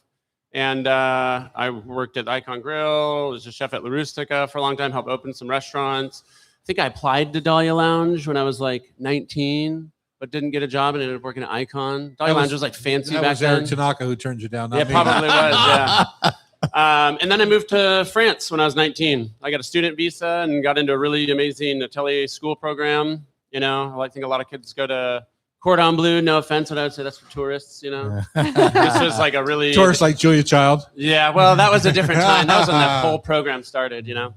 But yeah, they taught woodworking, leatherworking, and cooking at the school I went to in Paris, and worked a bunch of restaurants around Paris and India, Southeast Asia. I had some stints, and came back home here in my early 20s, and then been here ever since. Yeah. Yeah. It's good to know. I mean, it's a number one question I get asked by parents about Yeah. their children is, should I send them to culinary school? They have interest. Yeah. And that's, you went a different path, right? You sort of went to culinary school, but more of an apprentice school. Yeah, well, I went to, you know, trade was a big thing in my family. My mom was a textile designer, and my dad was a shipbuilder. So, you know, for us, I had parents who had at least, we didn't have money, but they had enough wisdom to say, you know, going to university is a little risky even back then. My dad offered me a job as an apprentice at a shipyard, and I would have started at like $40 an hour back then. So that was like a gold mine back then. But I could have been a metal worker shipbuilder, you know. Yeah. But the trades are coming back, The you trades know, are with totally coming AI. back. And I'm big on everybody's like, trades. I'm a tradesperson. I now. love it. Yeah, I Yeah. think it's learning a craft that's practical, that adds value to the world. I think is one of the most special things. Can you look to your left and tell my daughter all about that? Since I offered to pay her cash not to go to college. Yeah. You Well, did. yeah. I'm more anything really applied, useful, usable. You know, we need a lot of different types of people in society, Yeah. but I like my hands-on stuff.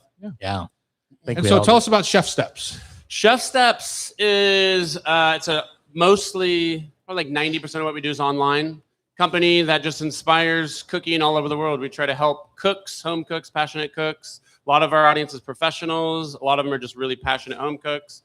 We try to give them the tools that help them cook smarter, be more creative. So we have recipes, but we have a lot of guides, technical resources. I'm a very visual person. So before Chef Steps, I was head of art direction and R&D for Modernist Cuisine for Nathan Myhrvold for 5 years. Since 2007, he hired me.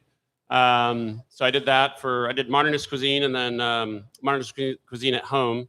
And then Ryan Matthew Smith, Chris Young, and I left and did different projects. I was consulting in some food spaces, and we decided to start a company together. It actually started off as a company called Delve. We were consulting for like Nestle and Mars and kind of doing food technology, manufacturing consulting and branding consulting. But if you've ever seen Modernist Cuisine, it's very visual. I would say Ryan and I were the drivers of that. And Nathan, of course, he's film photography obsessed. So, you know, he financed the whole thing. It's his vision. But I really took that to Chef Steps. And after Modernist Cuisine, being heads down for, you know, many tens of thousands of hours a year, it was for probably 3,000 hours a year or something we did for 5-6 years straight. Chef Steps was an extension of that. And video was new. Chef Steps was started in 2012. We started it, 11, 12. And it was like kind of just Charlie bit my finger back then. And now it's everything. Yeah. So we just started taking the visuals that we liked in photography and started doing video with them because it's a really efficient way for people to learn. So let's just say I want to make a pate. Yeah. We'll say. And so how do you facilitate that? Yeah. So, I mean, we You have have to go check out the video. They Yeah, have check out- one. Well, we're super, like I said, we're super visual, you know, and if you guys are teaching cooks, you might have a binder that has text. That's the recipe. Maybe once they made it once or twice, they can just refer to that. Right. But the first time they have to see you do it, see your hands. What are the techniques? So, you know, when I founded Chef Steps, I would say if a photo's worth 1,000 words, a video's got to be worth 1,000,000.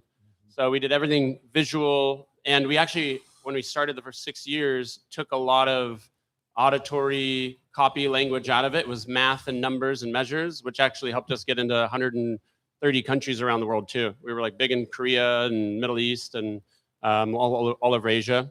So if you were to come to Chef Steps and you want to learn how to make pate, there's a recipe. And anything we do, we overdo. It's just part of my personality.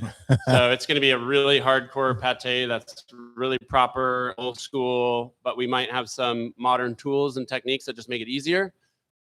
Visuals along the way. So maybe a long hero technical video, but then we'll chop it up. Like this is what's really important about, you know, cooking the meat or, you know, your garnish or emulsifying the pate or setting it. So it'll be broken up into steps as well. So then what was, and kind of from before with Mark, what was your lane out of restaurants? Because as a cook, Yeah. that's a big jump going to the modernist cuisine, doing, Yeah. kind of artistic. Well, yeah, the restaurants I worked in France were all 2-3 star restaurants, and it was a short stint at L'Arpège. I was at La Chance for a long time, and a couple of little hotels, Hotel Scrib for a while. And these places are like hardcore art projects. So that was kind of my first taste. I started cooking first my very first job was folding pizza boxes when I was like 11 at Vince's Italian. And then a bunch of cooks didn't show up, and then I ended up on the line. Vince's was cool. In Burien. This was the one in Burien, yeah. And then, I had a very practical sense of cooking from a young age. But when my career really got into it, it was a lot of art projects. And I found myself involved with a lot of art projects trying to make money. These Michelin star restaurants are big gambles all the time. Yeah. But I've always been technical minded and engineer minded. So I met Nathan and Chris, and they ended up recruiting me for that book. And I had like a really serious technical technique background at that point, So it really started from there at Modernist. But that was kind of the transition out of restaurants for me. And I don't want to bum anybody out because you guys have such an amazing empire, and I really admire what you guys have. But I heard Mark mention this too. I had worked in restaurants since I was a little kid for a long time, through my teens and 20s. And I think I just didn't have a role model of anybody who was winning at it and happy. It was just so brutal, And I would see, I was working for these guys who had reservations booked for a year out in Paris, and guys coming in from China and Japan, but they were so overworked. They didn't have a wife or family or anything like that. So I think that spooked me a bit. And then really I got out of restaurants after I ran Mistral with William Belikas. I was a chef de cuisine there for a couple of years before MC. Yeah. And then, the crash of 2008, everybody started losing things. And that's when I just started looking around laterally. Yeah. Different gigs. No, it makes sense. But I always wonder, like, when people find a lane and you're still food adjacent or restaurant I'm just adjacent. Very passionate about food and Yeah. cooking. I cook at home constantly. I got 3 kids, but I'm still, I'll cater, do crazy events, work with a lot of chefs. I love food. I love cooking. I love Metropolitan Market, I love everything they do. Tell us real quick before we have to go about your offer, your 6-month studio pass. Yeah, so Chef Steps is in pretty much every country around the world. It's an online product, and we teach millions of people. But we have an account called Studio Pass. It's a paid account that we have folks, again, mostly English-speaking countries, but it's a paid product. So we've offered for your audience 50% off for a year or 6 months trial. I also want to extend anybody that's a cook in your guys' work, you can have a year. I'd like to gift them that. I know I've got a lot of your guys' cooks have been fans over the years. There's a lot of useful practical tools for serious cooks too. All right. Yeah. So it's Thanks so much. www.chefsteps.com, and the code is Hot Stove Show at checkout. Yes. Perfect. All right. Chocolate chip cookies up next. A parametric analysis with Grant Crilly of Chef Steps on Cairo Radio. It's the Hot Stove Society Show, 97.3 FM. Cookies. Hot Stove Show. All right, we're right back here in the studio again with Grant Crilly. Talked all about Chef Steps and how to get, tell us one more time about how to get a free 6-month studio pass subscription before I forget at the end of this segment. Yeah, you guys have the link or the code for it. Yeah, we'll probably put it on our Hot Stove Instagram after the show today, Okay. but it's www.chefsteps.com, and the code is Hot Stove Show at checkout. All caps. All caps. All right, I'm Tom Douglas. I'm E.T. Eric Tanaka. Grant Crilly's in the guest chair, and Hello. he's the executive director and co-founder of Chef Steps. We're going to dive into what I always kind of consider a, what's his name? Kenji? Kenji Lopez Alt's territory, which is a scientific breakdown Yeah. of a recipe or an idea of in the kitchen. So you have brought us a parametric analysis of chocolate chip cookies. Yes. And I go back and my friend, I think, texted Robin of Hello Robin Cookies about the little bake-off that we had. I And heard the question was, you got ripped off. I got ripped off for sure. But the question was, can you have too many chocolate chips in a chocolate chip cookie? So we'll leave that. Maybe we can answer that by the end of this segment. Yeah. All right. So tell us about this little page that you brought to us. Okay, so I brought you guys one of my favorite, what we call a parametric. So I actually started doing these for Nathan Myhrvold at Modernist Cuisine as a research tool, right? And it was when we were working with hydrocolloids or recipes, if you want to plot out, you remember when you're in school and you have the multiplication tables, it starts like 1 times 1, then it's 2 by 2 and 3 by 3, and you have this big grid that goes to 144. Done that with recipes, and you would call it a parametric, where you have all these different formulas lined up, right?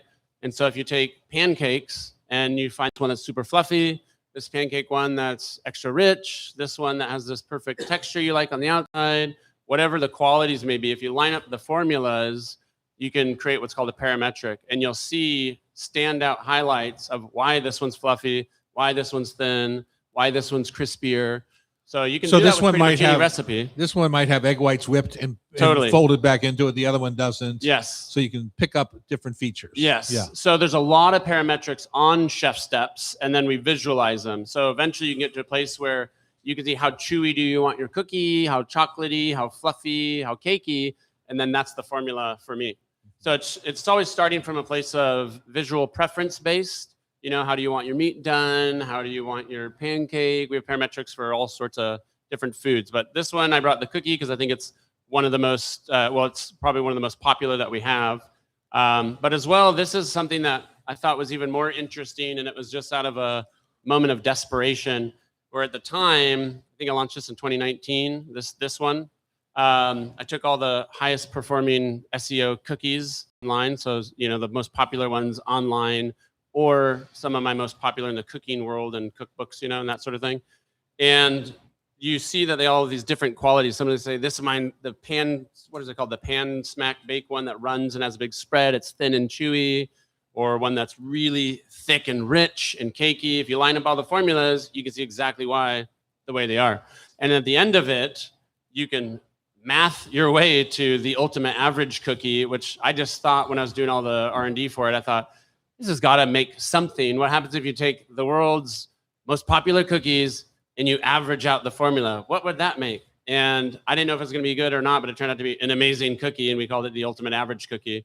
That's the baby of all the most popular cookies on the internet, and in a lot of books. So this is 2.0. What has Yes. been the switch from 1.0 to 2.0? More data and detail that's more useful in the parametric. So you're more average. Yeah, well, it's this one, the 2.0, you can actually make the cookie from that sheet. The other one Gotcha. was more of a lens reference into the education of a cookie. This has basically the full accurate formulas. So you could actually put it Cool. on your fridge and you've got 11 recipes right there if you wanted to make one. Yeah. Yeah.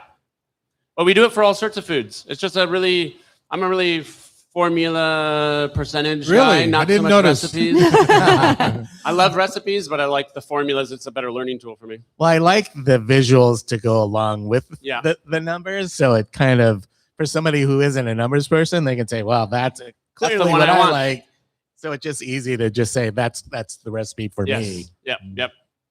Where can people mess this up? I mean, you've done a lot of research, but they can mess it up by not having their oven calibrated, so that if Yes. you're cooking it at 425 for 10 minutes and it's really 375, it changes everything, right? So Yeah. I don't know what you guys have seen at bigger scale production for decades of running bakeries and stuff, but I still find most of the errors are, Human. somebody, wholesale omitting an entire critical, I call them, there's ingredients and then there's active ingredients. So eggs, maybe fat, baking soda, these active ingredients that you need them to make the recipe work. And the rest you could kind of fluff around with. There's a lot of slop in the margin and the formula. But I still think what I've seen over the years is rushing through and maybe baking a cookie dough or whatever that's too warm, too hot. Say they're mixing the dough and it's wet and it's slick and they try to in a hurry and I just throw it in the oven and it runs and spreads all over the pan. They end up with one giant rectangle cookie. Or it's an equipment thing where the oven's way too hot on top or way too hot on the bottom. Usually it's not so much a formula thing, I find, because there's just a lot of margin and error if you just want a cookie. If you want a very specific cookie, there's not a lot of margin for error. But if you want a chocolate chip cookie, you have a lot of margin of error for making a dough. I think right? that's what people forget sometimes is that you've done all this work, all this scientific research, but one little change in your home environment, yeah. it's Are you Change the team whole deal. refrigerated dough or I straight? am. Yeah, Okay. no, and I like a rested one, even one that's like a couple days old sometimes, like portioned a couple days old where the dough sits. It's just more predictable and more Yeah. consistent. You know, you never know what somebody's dough is on the countertop temperature wise, but a lot happens to cookie dough and a lot of baked goods. You know, some of the best classic American muffins are like a dough that's a day old too, and you scoop it, you know, and the baking soda's fluffed up the dough, and you gently put it in the muffin pan, and they fluff up even more. So there's kind of like a window with a lot of baked goods where they're at their critical best from a raw going into the oven too. okay. Can we tackle my question? Which says, Is there such a thing as too much chocolate in a chocolate chip cookie? Because to me, just the name of the cookie, it's a chocolate chip cookie. right? It's not a chocolate cookie. Yeah, And so I argue with my friend Mark at Met Markets because to me their cookies are too many chocolate chips in them. If you look around the bakery, sometimes I feel like sometimes our cookies at the Dahlia Bakery are too baked. yeah. You know, they don't have enough chew in them, Mhm. which we've been working on. Should they be served warm or room temperature? Because you know a lot of places like Met Market, Yeah. they put them on a warming tray. Yeah. Give me some of these Yeah. critical eye answers. Yeah.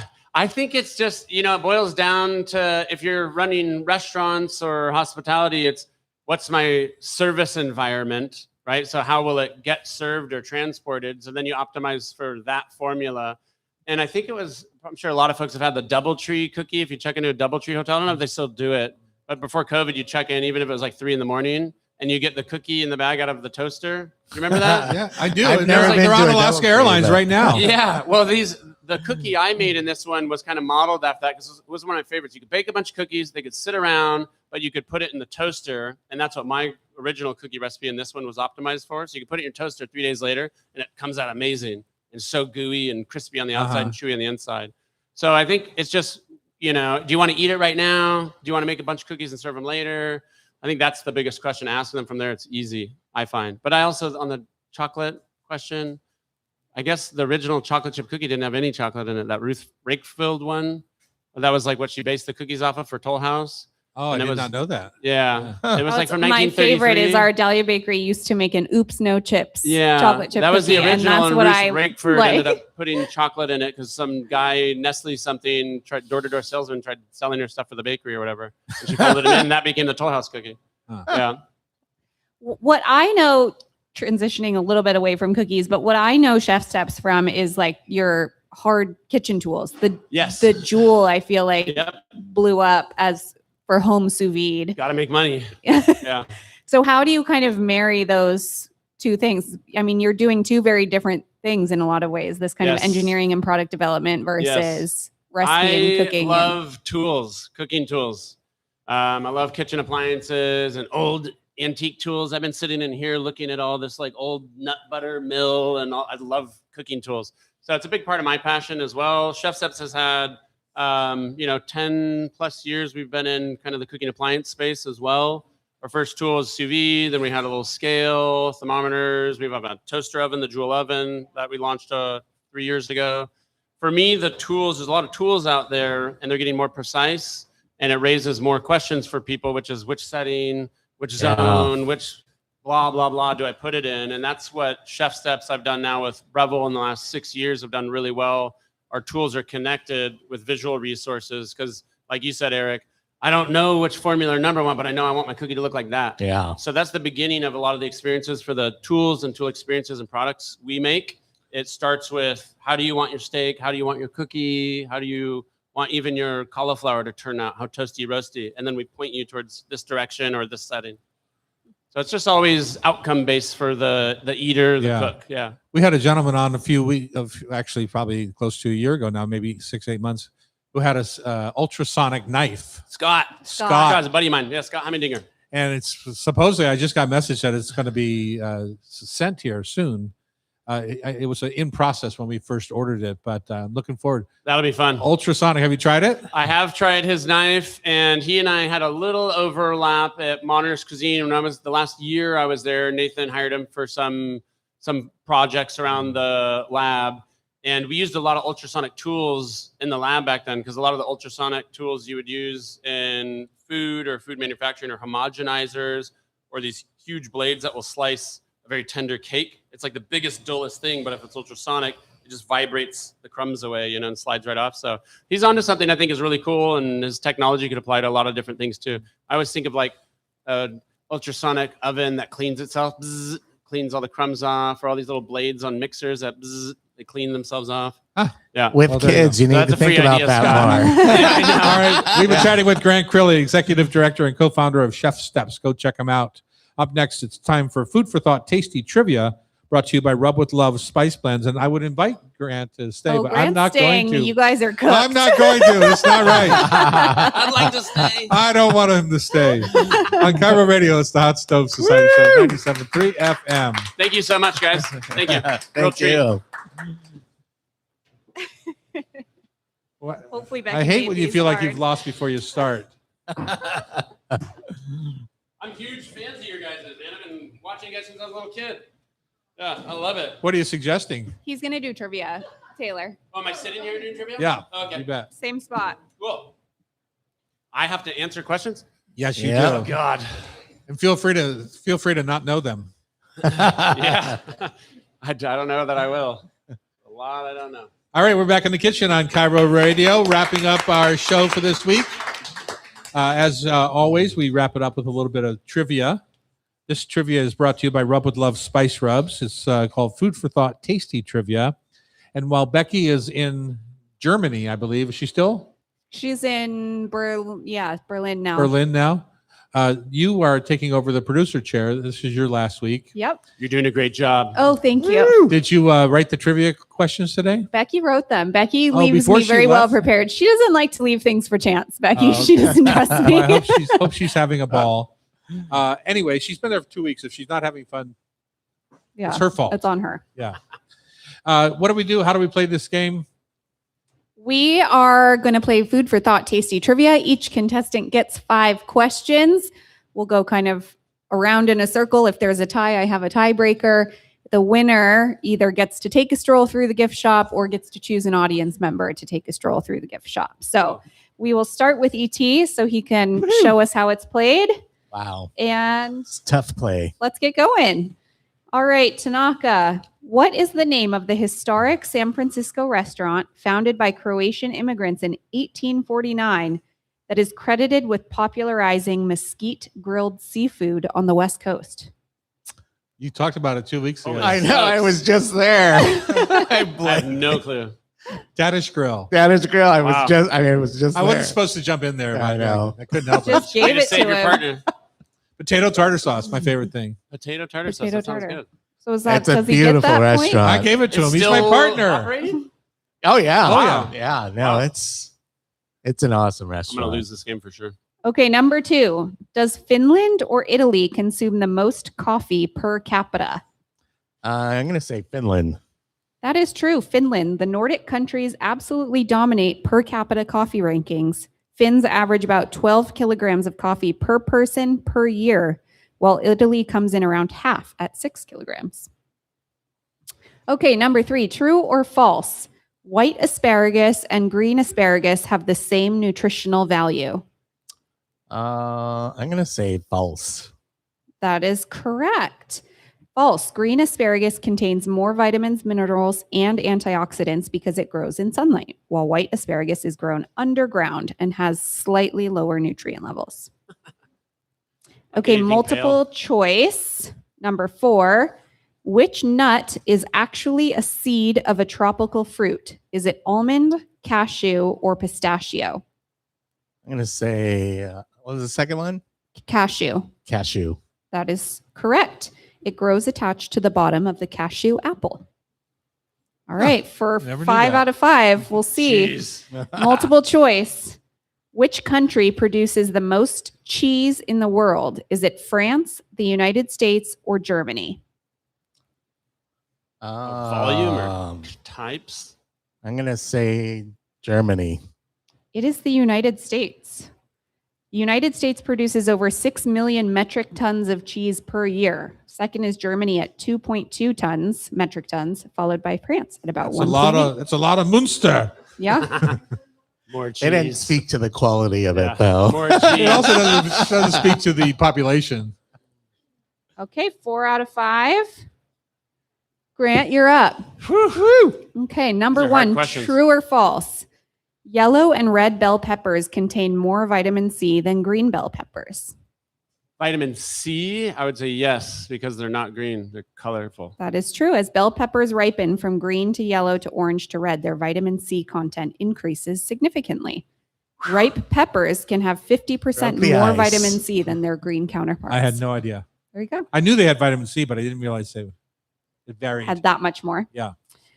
Okay, multiple choice. Question 2. Which country invented the technique of tempura? Is it A, Japan, B, Portugal, or C, China? I feel like this is a trick question, but I'm just going to have to go with Japan. It is Portugal. Ugh. Portuguese missionaries Did you know brought that? the frying I technique to didn't know. I Japan would have gone with in the China. 1500s. Yeah, I was thinking maybe They China brought did them- it way sooner. Yeah, that's what I was just but thinking. They Portugal did was it a sooner. curveball. Okay, true or false? I think you'll know this one. Searing meat locks in the juices. I'm going to call bull on that. That's correct. It builds flavor through browning in the Maillard reaction, but it does not seal moisture inside. There's a lot of wives' tales like that. Mhm. Yeah. Number 4, multiple choice. According to the New York Times, what is the current fastest growing sushi format in the US? Is it A, $400 omakase counters, B, conveyor belt sushi, or C, hand roll bars?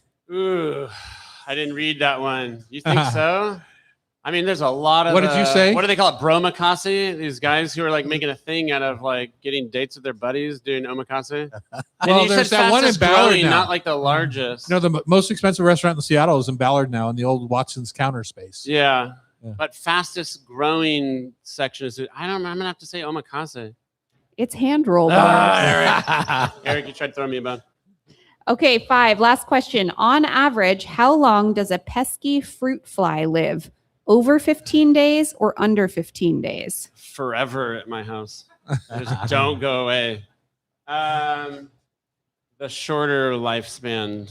That's answer. actually false. Oh my god, I lost Despite all of them. the popular myth that fruit flies only live 24 hours, the average lifespan of a fruit fly is 40 to 50 days. I had no idea. Jeez. Dang it.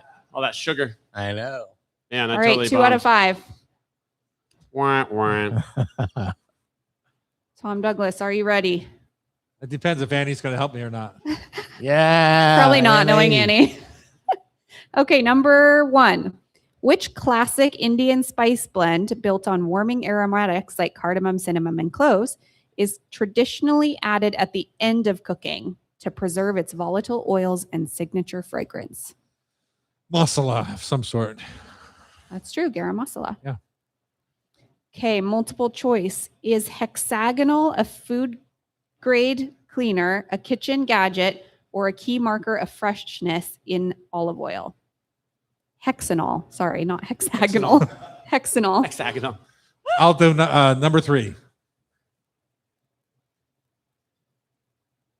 Huh, that's true. It's the course it is. compound responsible for the aroma Surprised of you got that one freshly right, cut Dad. grass. Did you see how confident my daughter was in my answer? How do you get that right? Yeah. There we go. Okay, true or false? A bell pepper with 4 lobes is female, and peppers with 3 lobes are male. Who wouldn't want a bell pepper with four lobes? I'll go true. It's false.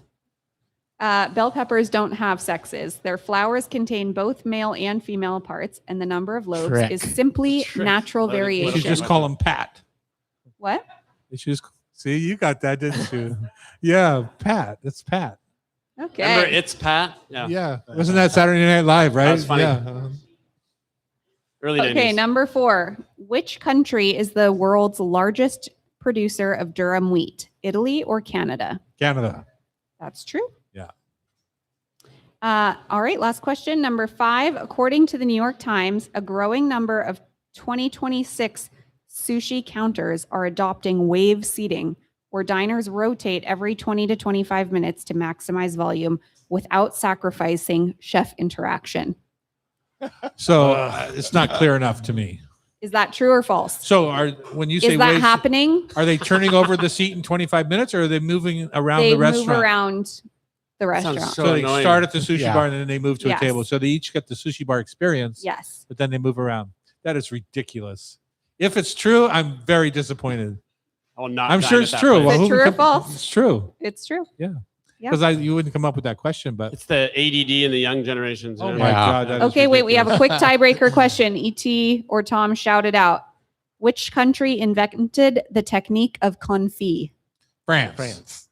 You got it first. Tom There Douglas we is the winner. go. What do you know? Who knew? It's time for no, it's not. When you're planning your Memorial Day activities, a trip to your local metropolitan market is a perfect opportunity to pick up everything you need, including Rub with Love spice rubs. There you go. If you want to be part of our show, you can join us on the community at YouTube Live at Tom Douglas & Co. or buy a ticket to join us in the studio here at thehotstovesociety.com. The show is produced by Loretta Douglas today. Our technical wizard is Dave Marshall. And I was wondering where Kyle Beams came in there. And our talented editor is Sean, don't call me Del Torre or I'll kill you. If you miss any episode of our Hot Stove Society show on Cairo, you can listen via podcast. Just subscribe to your favorite podcast app. I'm Eric Tanaka. Thanks for listening and happy Memorial Day. He's so funny. Okay. All right. Quiet on the set, kitchen team. Don't mess up. Hi, I'm Chef Tom Douglas. I'm Chef Eric Tanaka. Let's try that again. I know what we're doing. Hi, Live, it's on the sheet. hi, I'm Chef Tom Douglas. And I'm Chef Eric Tanaka. Today on the Hot Stove Society radio show, our guests include Mark Takagi from Metropolitan Markets, in charge of the beverage program. Rachel Bell's here with a new season of The Nosh. Jules, can't remember last name.